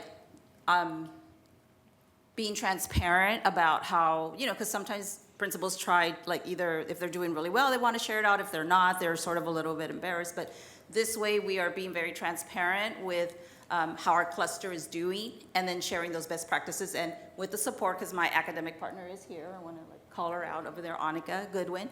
Gooden, I'm sorry, so she goes and she attends our cluster meetings, she attends all of our walkthroughs. I've invited the literacy department to come and walkthroughs as well, to come and observe the through line at our schools where we're using the data. And we also shared all of our through lines with all of our principals at all of our cluster meetings so that everybody can see what everybody's problem of practice was. And then now the literacy department is coming and joining walkthroughs, and we're putting that to work. And like Bobby said, this is all new, so we're starting this practice, but eventually, yes, the goal is to like do it from cluster to cluster. Right now, it's very specific to each cluster, but we will grow it, and then we only have one set of data right now. I just wanted to clarify that. Thank you. And I do want to be mindful, so really appreciate the response on the spot, and also encourage everybody to ask questions in advance so you have time to synthesize the questions. Trustee Hazen, can I just want to make, one Yes. clarification. Earlier I said, I think I said Claremont cluster, but Sequoia's in Madison cluster, so I want to make sure Madison got some love, because it's not Claremont cluster, it's Madison cluster. That's all I wanted to say, thank you. Thank you, thank you. But again, just want to emphasize that to answer questions about sort of that correlational analysis, we should give you more time to be able to answer those things. I've got a few questions. I know I shared some things in advance, but still am a little unclear, and I guess going back to, and this is a technical one, but it's still not clear to me. So Vice President Pedersen asked where we want to be this year, and I had asked about iReady, for example, and we have our fall score, so why, I don't understand why we don't have a target for this year, and or do you have a target? It would be helpful to know what we're aiming for. So because we only have our first data point, so when we get our second data point in the winter, we will be able to see the growth. We'll be able to measure growth. It wasn't required of all of our students last year. So we need at least a second data point to see what that growth is going to look like so that we can make some projections across the year. I guess my question is, so more for iReady, we don't have a goal for 2030, right? It's listed as TBD. And so my curiosity is, can we set that goal even without the second data point? We know if we've got a starting point, can we determine where we want to be by 2030? Is that possible to do? I think the difference is FAST was required last year, and so we had a high participation rate, and they did it regularly last year. And so they used last year's significant growth as the target for the future. We don't have clean iReady data that we could use for that kind of analysis, and we won't have it until spring. Like, we have to see the percent of students across the entire year that made significant growth in order to set that target. And we had that for early reading last year. We don't have that for iReady for last year, just for that specific group. Yeah, and I get, the reason I'm sort of drilling into what's a technical and not strategic question is because from a strategic standpoint, I'm curious how, as a site leader or an area superintendent, you know if students are on track if you don't know where you're trying to get them. So that's what's underneath it for me. I know you were gonna jump in. It's all, I know, I feel like I keep repeating myself because this is all new. We're learning, we're going through it. I just keep thinking, like, I want to see progress. Like, that's what I want to see. I want to see progress moving forward. And I know that there's actually an open debate in there's a couple of clusters that have both FAST and iReady, and there's a large preference for iReady because it actually provides you some really handy interventions right on the spot. And so I'm actually watching that as well to see how much growth is the program actually offering us, and do the principals that are going to advocate for iReady versus another one. But I actually think that, yes, we should have a goal for 2030. We will be having it by springtime. We will be able to understand it a little bit further, and then we'll set that target. But I'll be watching it. We'll be curious about to see, did iReady provide more support for teachers, for classroom teachers, and thus impact student learning? Or is it FAST? I think we actually also have to make an overall universal decision, which might actually shift our goals as well. If we actually say, no, it's going to be iReady, that'll shift a little bit too. So we're in kind of in an emergent state right now. for this. Yeah, and I really appreciate being able to compare the two tools and then determine what we think is best. And my hope is that through the budget process, that recommendation will come to the board as well, right, based on cost, utilization. I know that had come to us last year in terms of iReady. Not everybody was using that software, but based on how it supports instruction, everything, that'll come back to us. I guess And President Hazen, I just wanted to also add in that selection of if we land on a single assessment, as Dr. Bagula mentioned in her opening, we are waiting for the state to announce its approved assessments. And right now, the publishers of both iReady and FAST are assuring us that they're meeting the state criteria. We looked at it, and we believe they're meeting the state criteria, but if one is approved and one is not, the decision will be made for us because we must use an approved assessment. And if we're not sharing feedback with the state, encourage us to do that through our advocacy as well, that we can share the insights we're seeing here on the ground. I'm curious in terms of going back to sort of this core question around what's working, what's not. Do you have preliminary ideas, hypotheses about what's happening in middle school? It's challenging to hear, we don't know, we're curious, we're trying to figure it out. What are some of the things that you think are making a difference? We heard, I think, Dana, there are some things that are going right. What are some things that you think sites need to be doing more of to improve literacy and communication skills in the middle school years? So I'm going to start, and then I'm going to hand it to Sarah. Okay. We had an interesting phenomenon happen. So in the earlier presentation, talk about Title I spending. There was some overage that we needed to use a couple years back, and Rewards is a curriculum that is specifically targeted for secondary readers who are not reading on grade level yet. And it's word work, well, those foundational skills, but it is going to the point of interest and motivation. It's not written for elementary school students, it's written for secondary students. So the point being, we had those books, we offered the training. It was flat, flat, flat, didn't hear anything, crickets. When Spotlight student data was due, literally, what was it, about a week before Spotlight student data was due, we saw an uptick in the request for those materials and that training, and it is higher than it's been since we purchased them. And we're like, because what we are paying attention to now, we have the data at our fingertips. We have never had this kind of data at our fingertips. Our schools haven't had it to run their PLCs, and we have it now. So now you know, and once you know, you can't look away. Yeah. So although that's an anecdotal piece, I said to the team, I said, there's something to this. People are listening. So I think Sarah probably also has some ideas about middle level. A couple things I want to say. I think first to add on to what Wendy just shared, we have 30 teachers that are going to be participating in a training called Improving Reading for Older Students. And it's a research-based asynchronous training. That was 2 days of publication that we got 30 people that were really interested in doing that. So we're excited about that, and I think that's needed.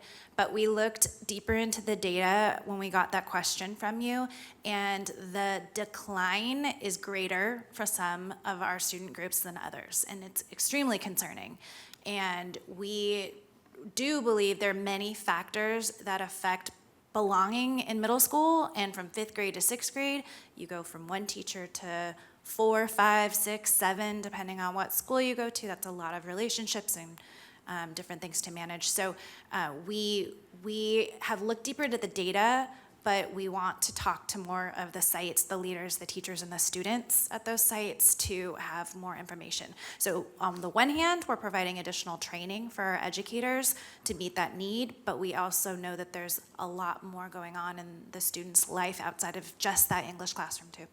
And I would be curious to understand, so you shared that what we're seeing in San Diego Unified is different.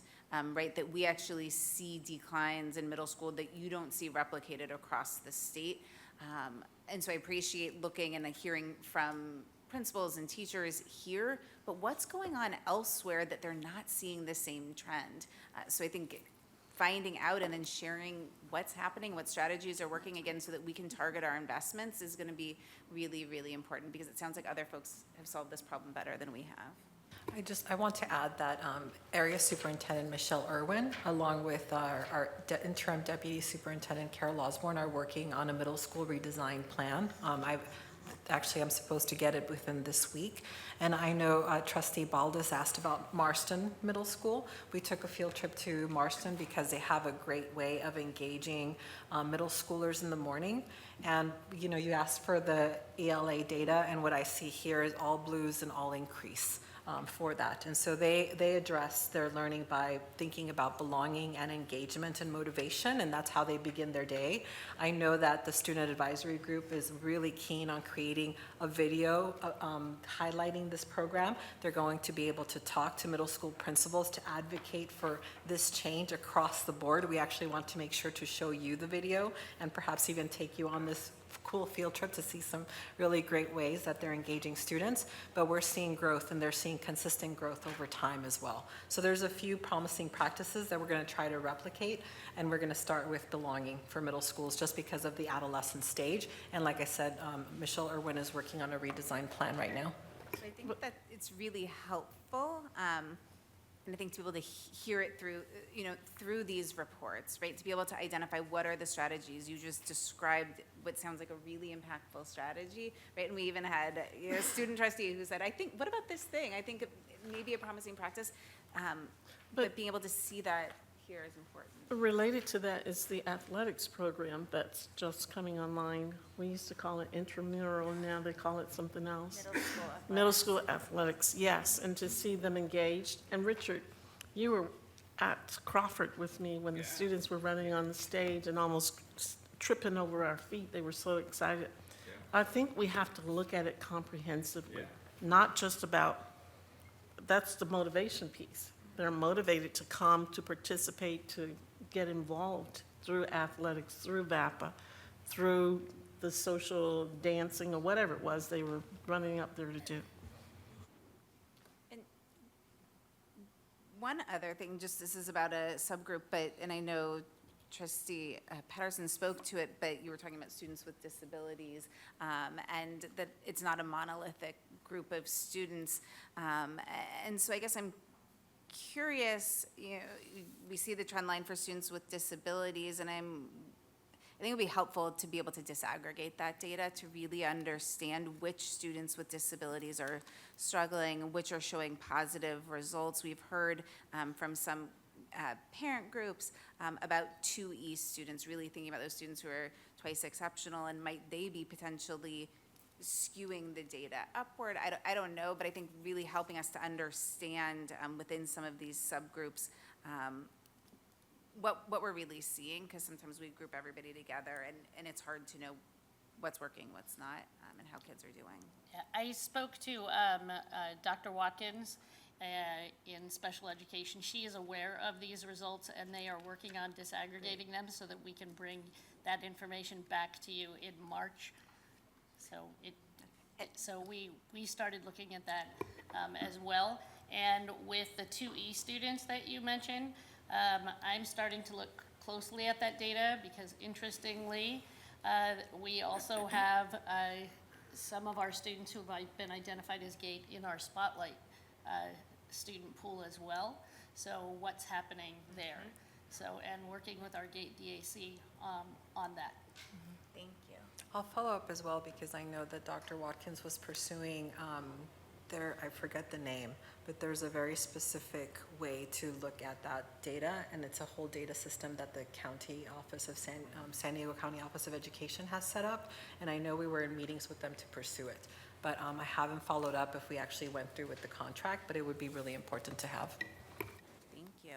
And then lastly, and this is sort of aligned with the students with disabilities question, I'm curious, since you described FAST and iReady, are they both dyslexia screeners? And we're waiting to hear if they're approved by the state. And so I'm wondering, what the results are telling us about identification of dyslexia in kindergarten and first grade spotlight students. Are we seeing a link between the two? I had asked some questions about it before and received some information, but really curious to understand, are we seeing a trend line there? So the state has actually changed their language, and they're not referring to it as a dyslexia screener anymore.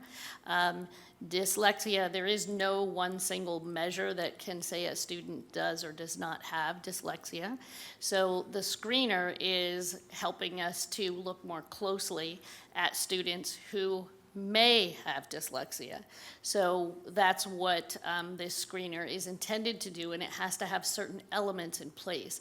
So students who, once we give that screening measure, which Fast and iReady reportedly have the elements they're supposed to, if students are scoring low on that assessment and far from standard, those are students we would want to watch very carefully, because if they're being given the interventions that match their needs, they should show growth. If they don't, then we need to consider additional measures, because they may be students that have dyslexia. Because if they have dyslexia, they're not going to show the same kind of growth even with some of the interventions that we put in place. That is not to say that students who do have dyslexia can't make growth. They do, and they go on to go to college, and all sorts of things, are very successful in their lives. But they will never read with the ease and fluency of their peers who are not dyslexic. So we have to be really careful that we're screening for that, we're not diagnosing that, and so we have materials that we've already started to put together to help parents, because that would be a very alarming thing to hear as a parent, that someone thinks your child has dyslexia. So we want to be very thoughtful in how we're communicating to parents when those concerns begin to emerge, and making sure that we're getting the supports in place for the students, because early intervention will make a difference. Thank you. Yeah, I think back to, I know we had a group of families who are at a non-public school focused on some really providing targeted interventions with students with dyslexia. And so my curiosity is, do we have the ability, the capacity to provide those kinds of instructional strategies on a universal basis so that we can better meet the needs of all students?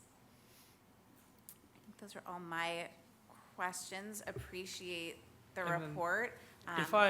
If I could jump in briefly, I may stand alone right now, but are we measuring literacy by gender too? I feel like seeing that in the data, I would really like that. I know in the past few years, women have been outpacing men in college enrollment, and I feel like that could be a very valuable data point to see in the next.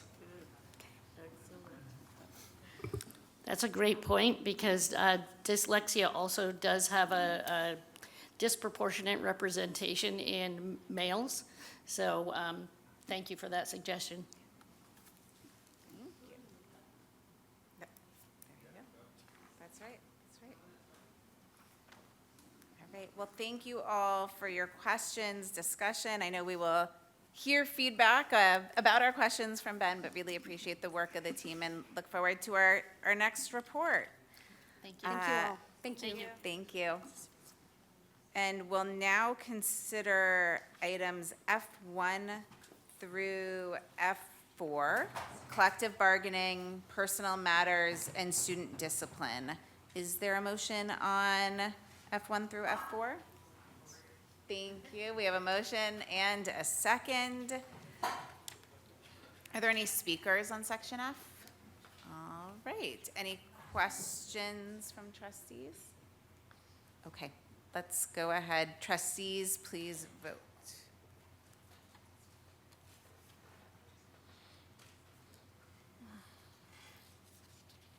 Okay. The motion passes unanimously. We'll now consider board consent agenda items G1 through G6. Approval of minutes of regular and special meetings, resolutions recognizing Family and Parent Involvement Day and School Psychology Week, as well as agreements with law enforcement agencies. And we're going to do something a little different procedurally with our consent items tonight. So consent items are considered to be routine and will be enacted by one motion followed by a vote. There will be no separate discussion of these items unless the board, member of the public, or staff request specific items to be removed from the consent agenda for separate discussion and action. Any agenda item removed will be voted upon following the motion to approve the consent agenda. Does the board have any items they would like to have pulled from the consent agenda? Okay, and has anyone signed up for public comment? All right. So we will then go ahead and move forward with voting on all of these items. Is there a motion on G1 through G6? Oh, we've got a motion and a second. So Barrera, Whitehurst, Payne. Student trustees, please go ahead and vote. Thank you. And all other trustees? The motion passes unanimously with our student board members concurring. And we will now consider district operational matters items H1 through H4. Oh, did I skip? Okay, thank you. Designation of the board's annual organizational meeting, adoption of emergency waiver for facilities repairs, and approval of easement to SDG&E. And please note that item H3 has been revised to adopt the resolution for a supplemental early retirement plan. That contract will be brought forward at a later date. Is there a motion for H1 through H4? Thank you. We have a motion from trustee Whitehurst Payne and a second from trustee Bazo. Do any trustees have questions or wish to discuss? Okay, student trustees, please vote. Thank you. And all other trustees.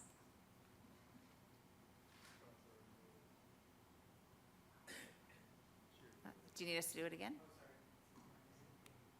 Okay, thank you. The motion passes unanimously with the student board members concurring.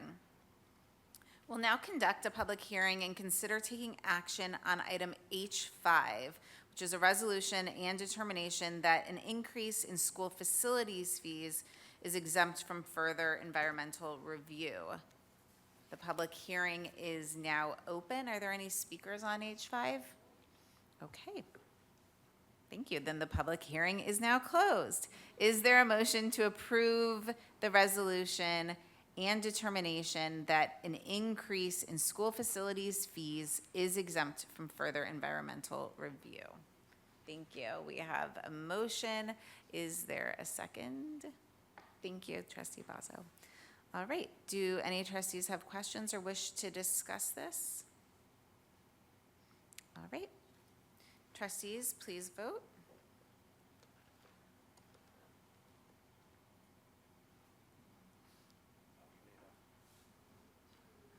Who? Oh, did I skip the students? Oh, they weren't on here. My apologies. All right, students, please go ahead and vote. Okay, now all other trustees.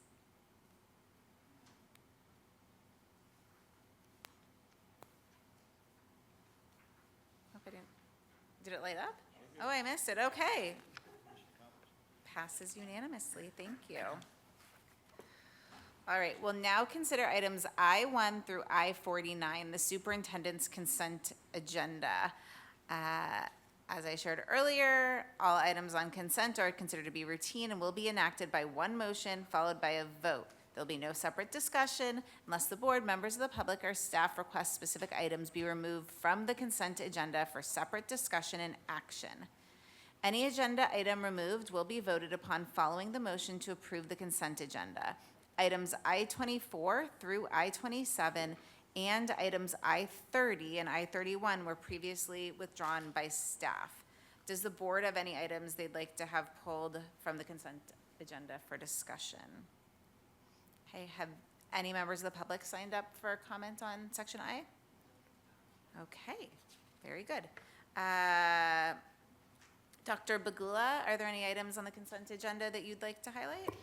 Thank you, President Hazen. I want to lift several items. I3, as we know, Goal 4, graduation is a focus for our community, board, and staff. This annual contract renews our commitment to early college access to college courses through our partnership with San Diego Community College District and our joint board goals with SDUSD to have more student access and pass college courses.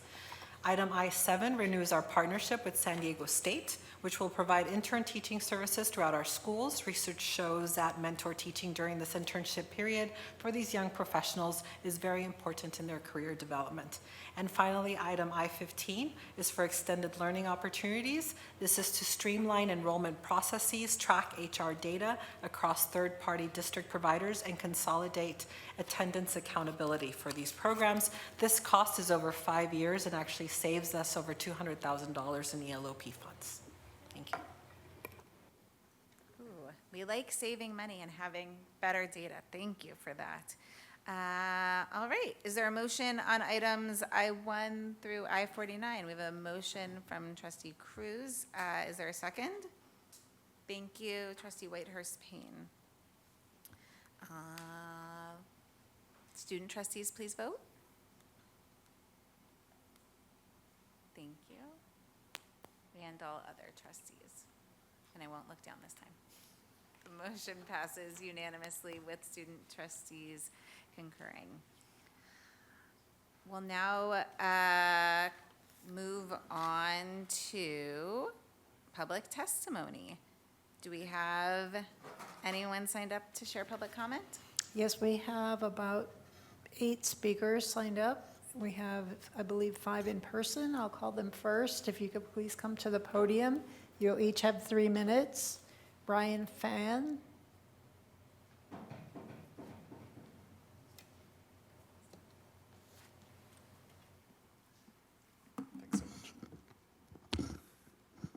Good evening, members of the board. Thank you so much for having me and allowing me to speak.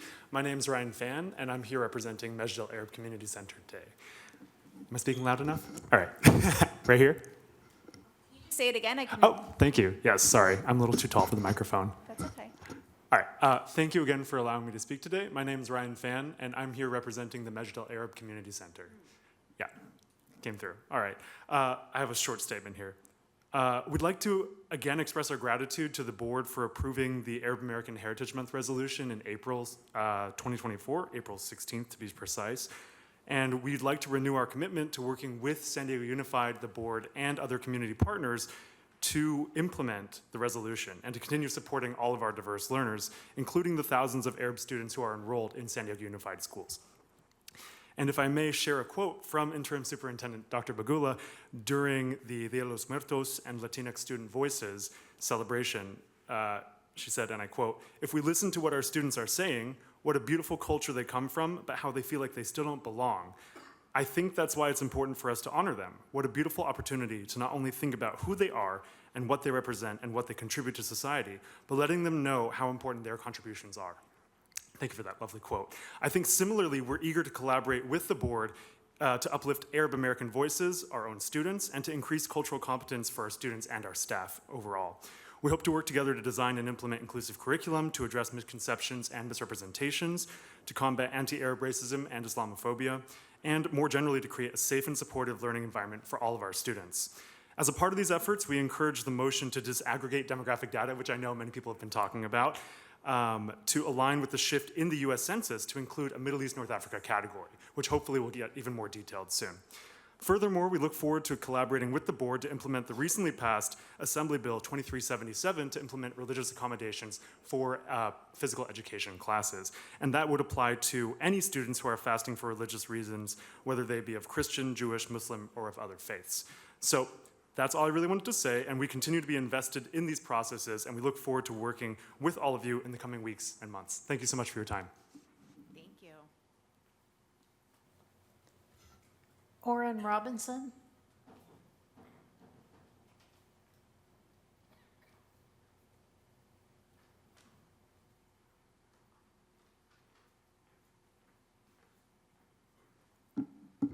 Hello, can you hear me? Good evening. My name is Oren Robinson. I'm a district community member, and I'm also the coordinator with the Project on Youth and Non-Military Opportunities. That's Project Yano. And as I'm sure the board is familiar, Project Yano, over the past few years, has joined other community voices, raising concerns about the involuntary enrollment of district students into the Junior Reserve Officers Training Corps, the JROTC program. This issue came to light for us locally after a 2022 New York Times investigation documenting that JROTC programs were disproportionately impacting Black, Chicano, and other students of color. There was also evidence that some San Diego district schools were placing students in JROTC without their permission. There's two more speakers here with me, so I'd just like to begin by refreshing everyone's memory about how we got here today. In May of last year, our coalition met with a board member, the Superintendent Chief of Staff Enrique Duacho, and district staff, including Jennifer Roberson. We argued that the consent form that was in use for the JROTC program did not include enough information for truly informed consent. Following that first meeting, in August last year, this board approved a resolution that mandated fully informed consent of the student and a parent or legal guardian prior to being enrolled in JROTC. We thank the board for that decision then, at the time, and we thank the board again for taking appropriate, reasonable measures to ensure an end to involuntary enrollment. After the board resolution was adopted last summer, we met again with district staff, and at their request, we drafted and submitted a version of the consent form with the information that we felt was required. Among other things, we noted that some specific language mandated by the board's resolution had been missing. And so by spring of this year, we understood that we had reached an agreement with district staff that the changes would be made. But in February, staff told us that the revised form would just have to be reviewed by the JROTC program manager, and then they told us that those changes were not going to be made, after all, with no explanation.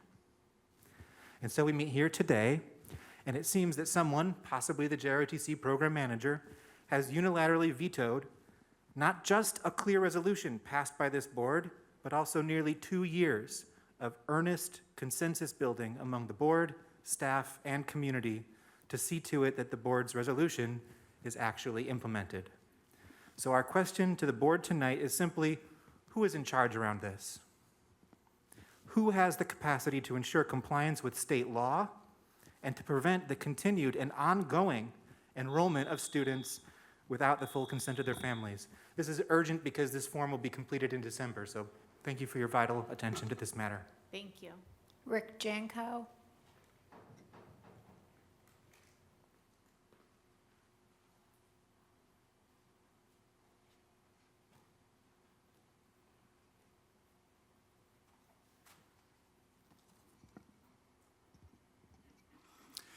I am also with the Project on Youth and Non-Military Opportunities. The previous speaker outlined some of the frustrating experiences that we've had in trying to ensure that the district's resolution on informed consent is fully implemented. These frustrations were detailed in a letter from the Chicano and Latino Concilio on Higher Education, I think a couple of months ago. I don't think there was any response to that letter. So when the board did adopt its resolution, this was in August of 23, it mandated the use of a pre-enrollment permission form and spelled out exactly what it should contain. Besides some specific facts that were to be included, the board also stated, in general, the form must present a complete and accurate description of the junior ROTC program. We've seen 2 versions of the form. None of them really constitute fully informed consent because of missing information, facts that are not there that parents and students should be made aware of. And just to give you a few examples, one would be the fact that the students in the program are imposed with military standards for grooming, including how they cut their hair and how they style their hair. They're required to wear uniforms on certain days at school. The elective credits that they're given, because PE is one of the credits that they can claim, those credits do nothing to meet any of the requirements for admission to the California public university system. They don't count for A through G. And finally, I would mention this, that on the PE credit, they don't tell students, and especially their parents, that if they elect to take junior ROTC instead of PE, they will be missing out on the healthy benefits and the physical conditioning that is provided by PE classes. Though that's something that we feel should be on the consent form. So, yes, we thought we had an agreement to make some changes, and then 2 weeks after that, after the meeting where we were told no, there won't be any changes. So we're here today to ask you as the board to take action to make sure that your policy, that your resolution is fully enforced and implemented. And unless that happens, the way we look at it, it's never going to change. Thank you. Thank you. Nancy Cruz.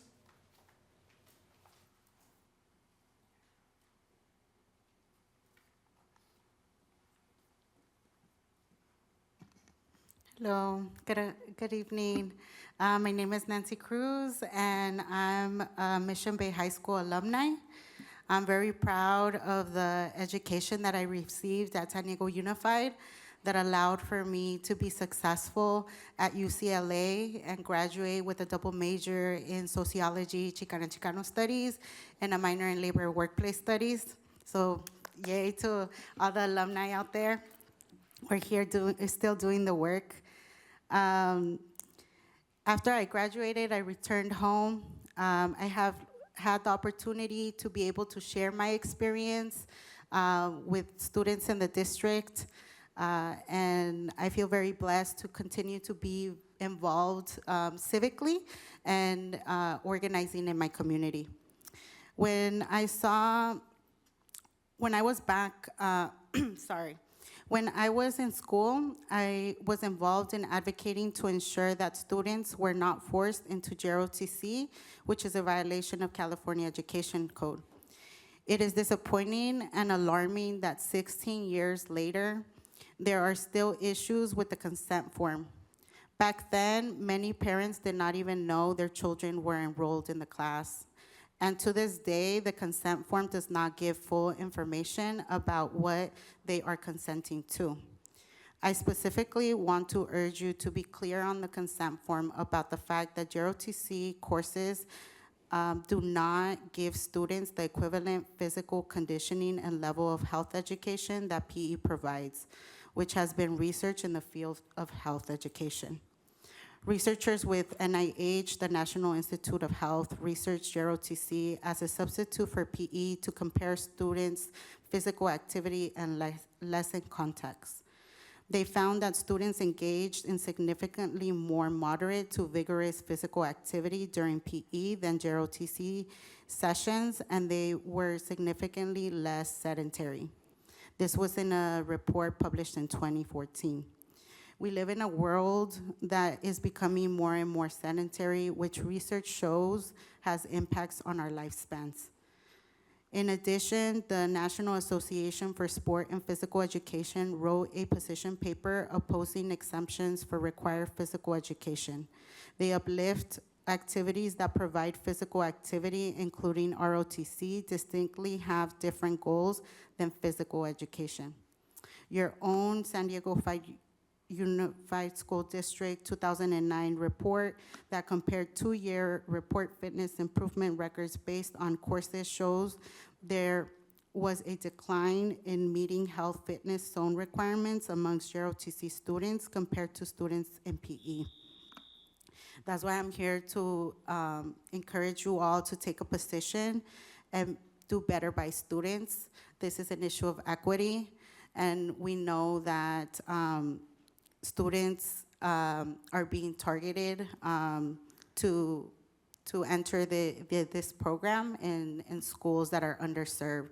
And so that's why I feel it's so important to speak on this, and I brought some handouts with some of the research that I shared with you all. Thank you, and because this is a matter the board has already taken up, I'll ask that the interim superintendent please look into this.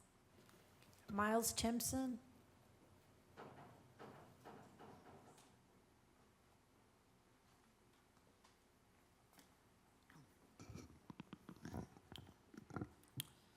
Hello, my name is Miles Timpson. I'm the father of 2 children that attend school here. I support literacy, so I was disappointed to find out that we don't teach spelling.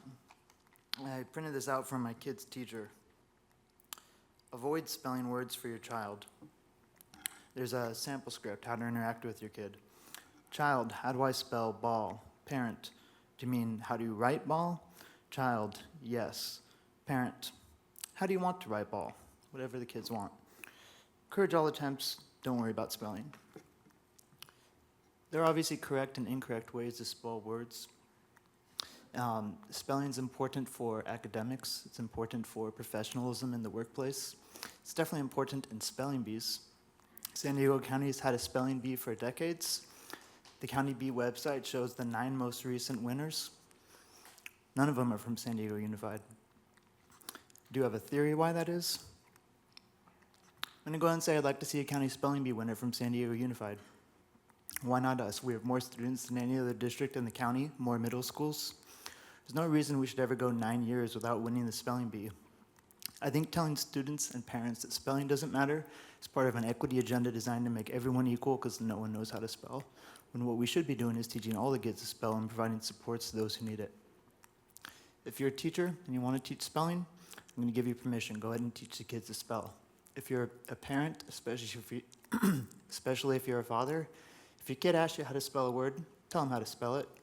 If you don't know, look it up, then tell them. Your math scores are terrible, by the way. I think that the graphs last meeting are self-explanatory, but the content of the graphs does indicate that some people need the graphs explained to them. All the lines going down represent how far below grade level everyone is. I do have some ideas how to improve the math program. Sharon, Cody, Sabrina. I'll save those ideas for another time. Thank you for your time. Thank you. And we have 4 virtual speakers. Lenore Reese. You have 3 minutes.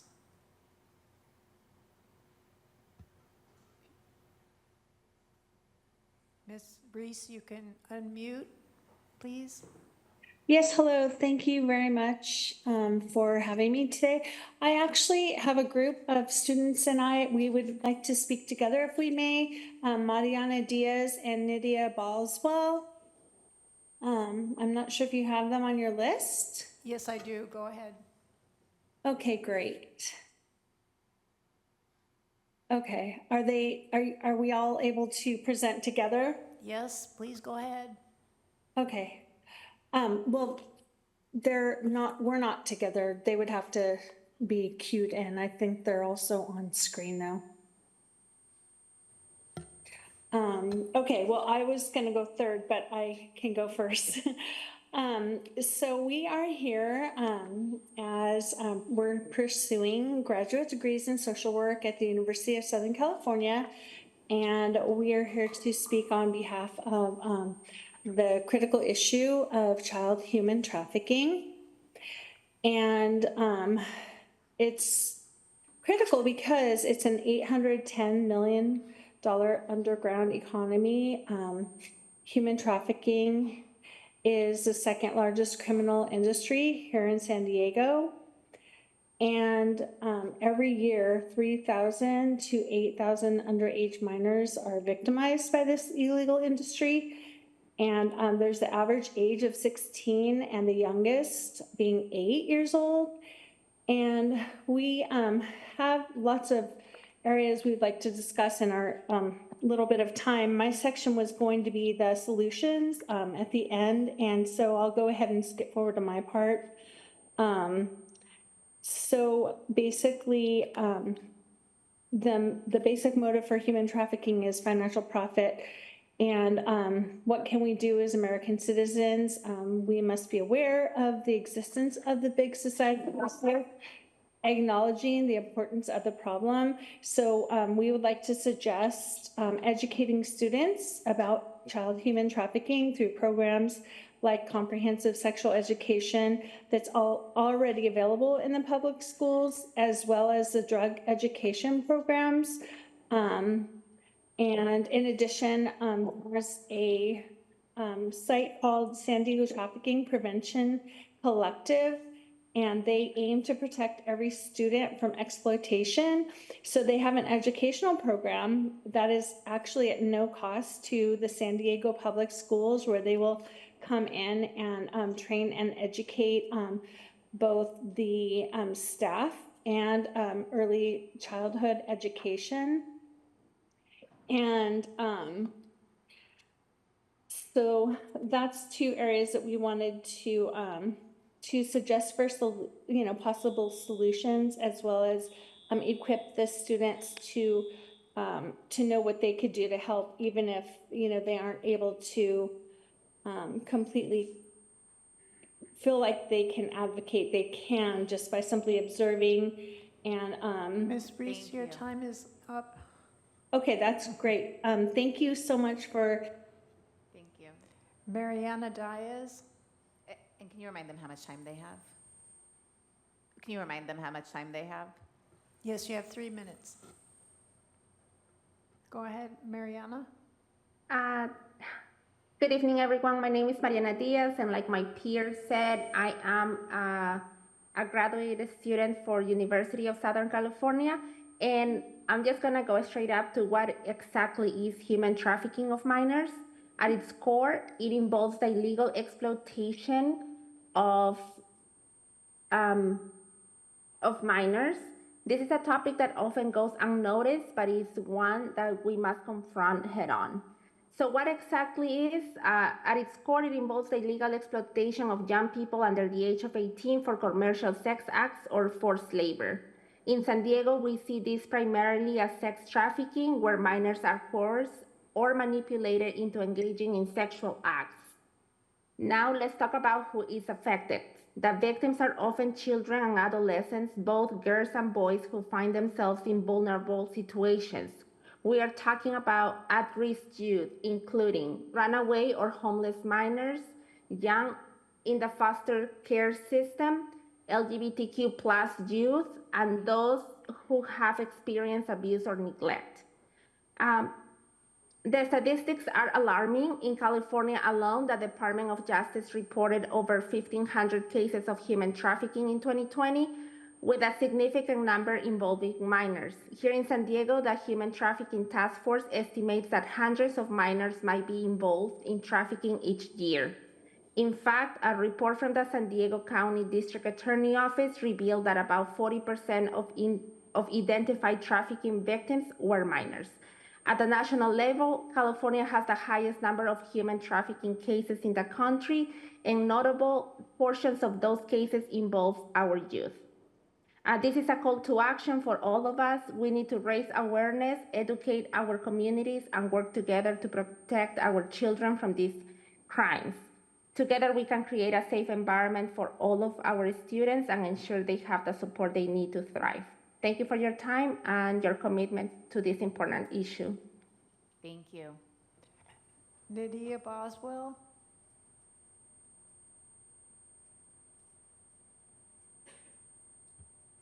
Go ahead, you have 3 minutes. Thank you. Hello, my name is Nydia Boswell. I'm also a current student pursuing a graduate degree in social work at the University of Southern California. I'm also a case manager working under the Office of Refugee Resettlement, and I work closely with vulnerable child populations. I'd like to just express my gratitude for the opportunity to provide for my classmates and me to advocate for the critical issue of child human trafficking. That was not a topic in today's agenda. This topic is significant relevant to the grand challenges of social work, and we really appreciate the chance to engage in this important dialogue. With that being said, child human trafficking in San Diego, California is a year-round concern influenced by various factors. San Diego ranks among the highest in California for reported cases as part of a state that leads the U.S. in human trafficking reports. Key factors contributing to trafficking in San Diego include border proximity. Being near the U.S.-Mexican border allows traffickers to exploit busy checkpoints for cross-border trafficking. Online exploitation trends. The rise of online grooming through social media means trafficking can occur anytime, with potential spikes during school vacations when children spend more time online. With the growth of online recruitment and grooming through social media and other platforms, child trafficking does not necessarily follow a physical timeline, but can occur anytime through virtual means. Traffickers use social media to contact and groom potential victims year-round. A 2016 study by the University of San Diego and Point Loma Nazarene University estimated that approximately 55% of sex trafficking victims in San Diego are initially recruited online through social media or other digital platforms. Local gang involvement in human trafficking is also significant, with many gangs using the exploitation of minors as a means of generating income. The 2016 study also reported that up to 85% of child traffickers were gang affiliated. Thank you so much for your time, and we appreciate you helping us spread this awareness. Thank you, and I know the superintendent said she will be looking into this to make sure we're sharing information. And our final virtual speaker is Doris Bitar. You have 3 minutes. Hi, thank you. You can hear me, right? Yes.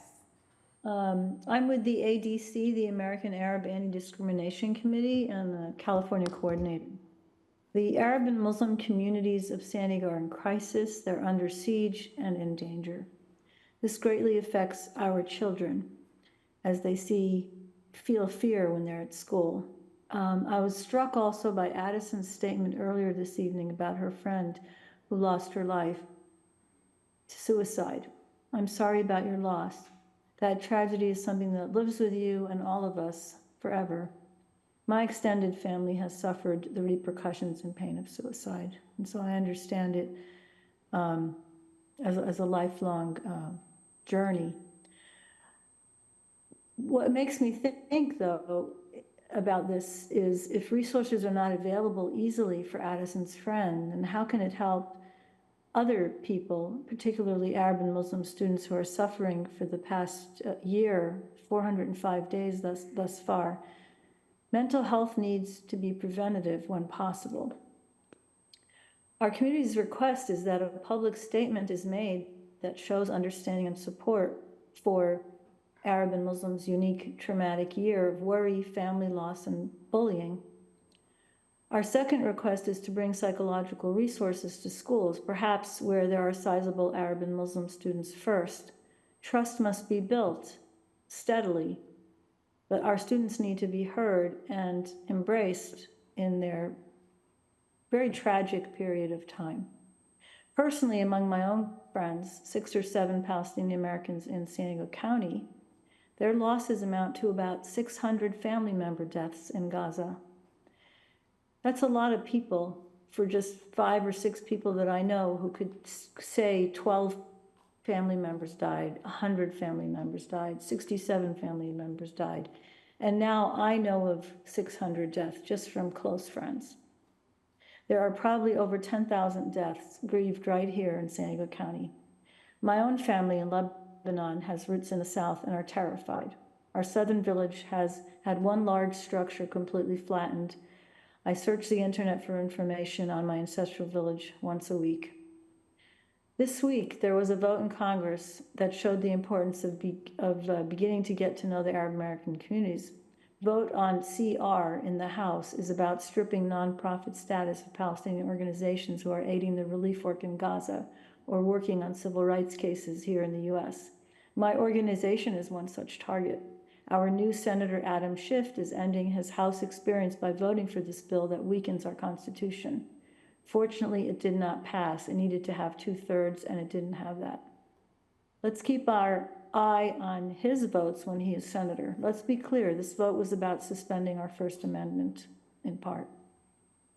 Another vote, not a vote, but a deadline, the 30-day deadline the Biden administration was holding Israel to also was let to pass. Thank you very much. Your time has expired.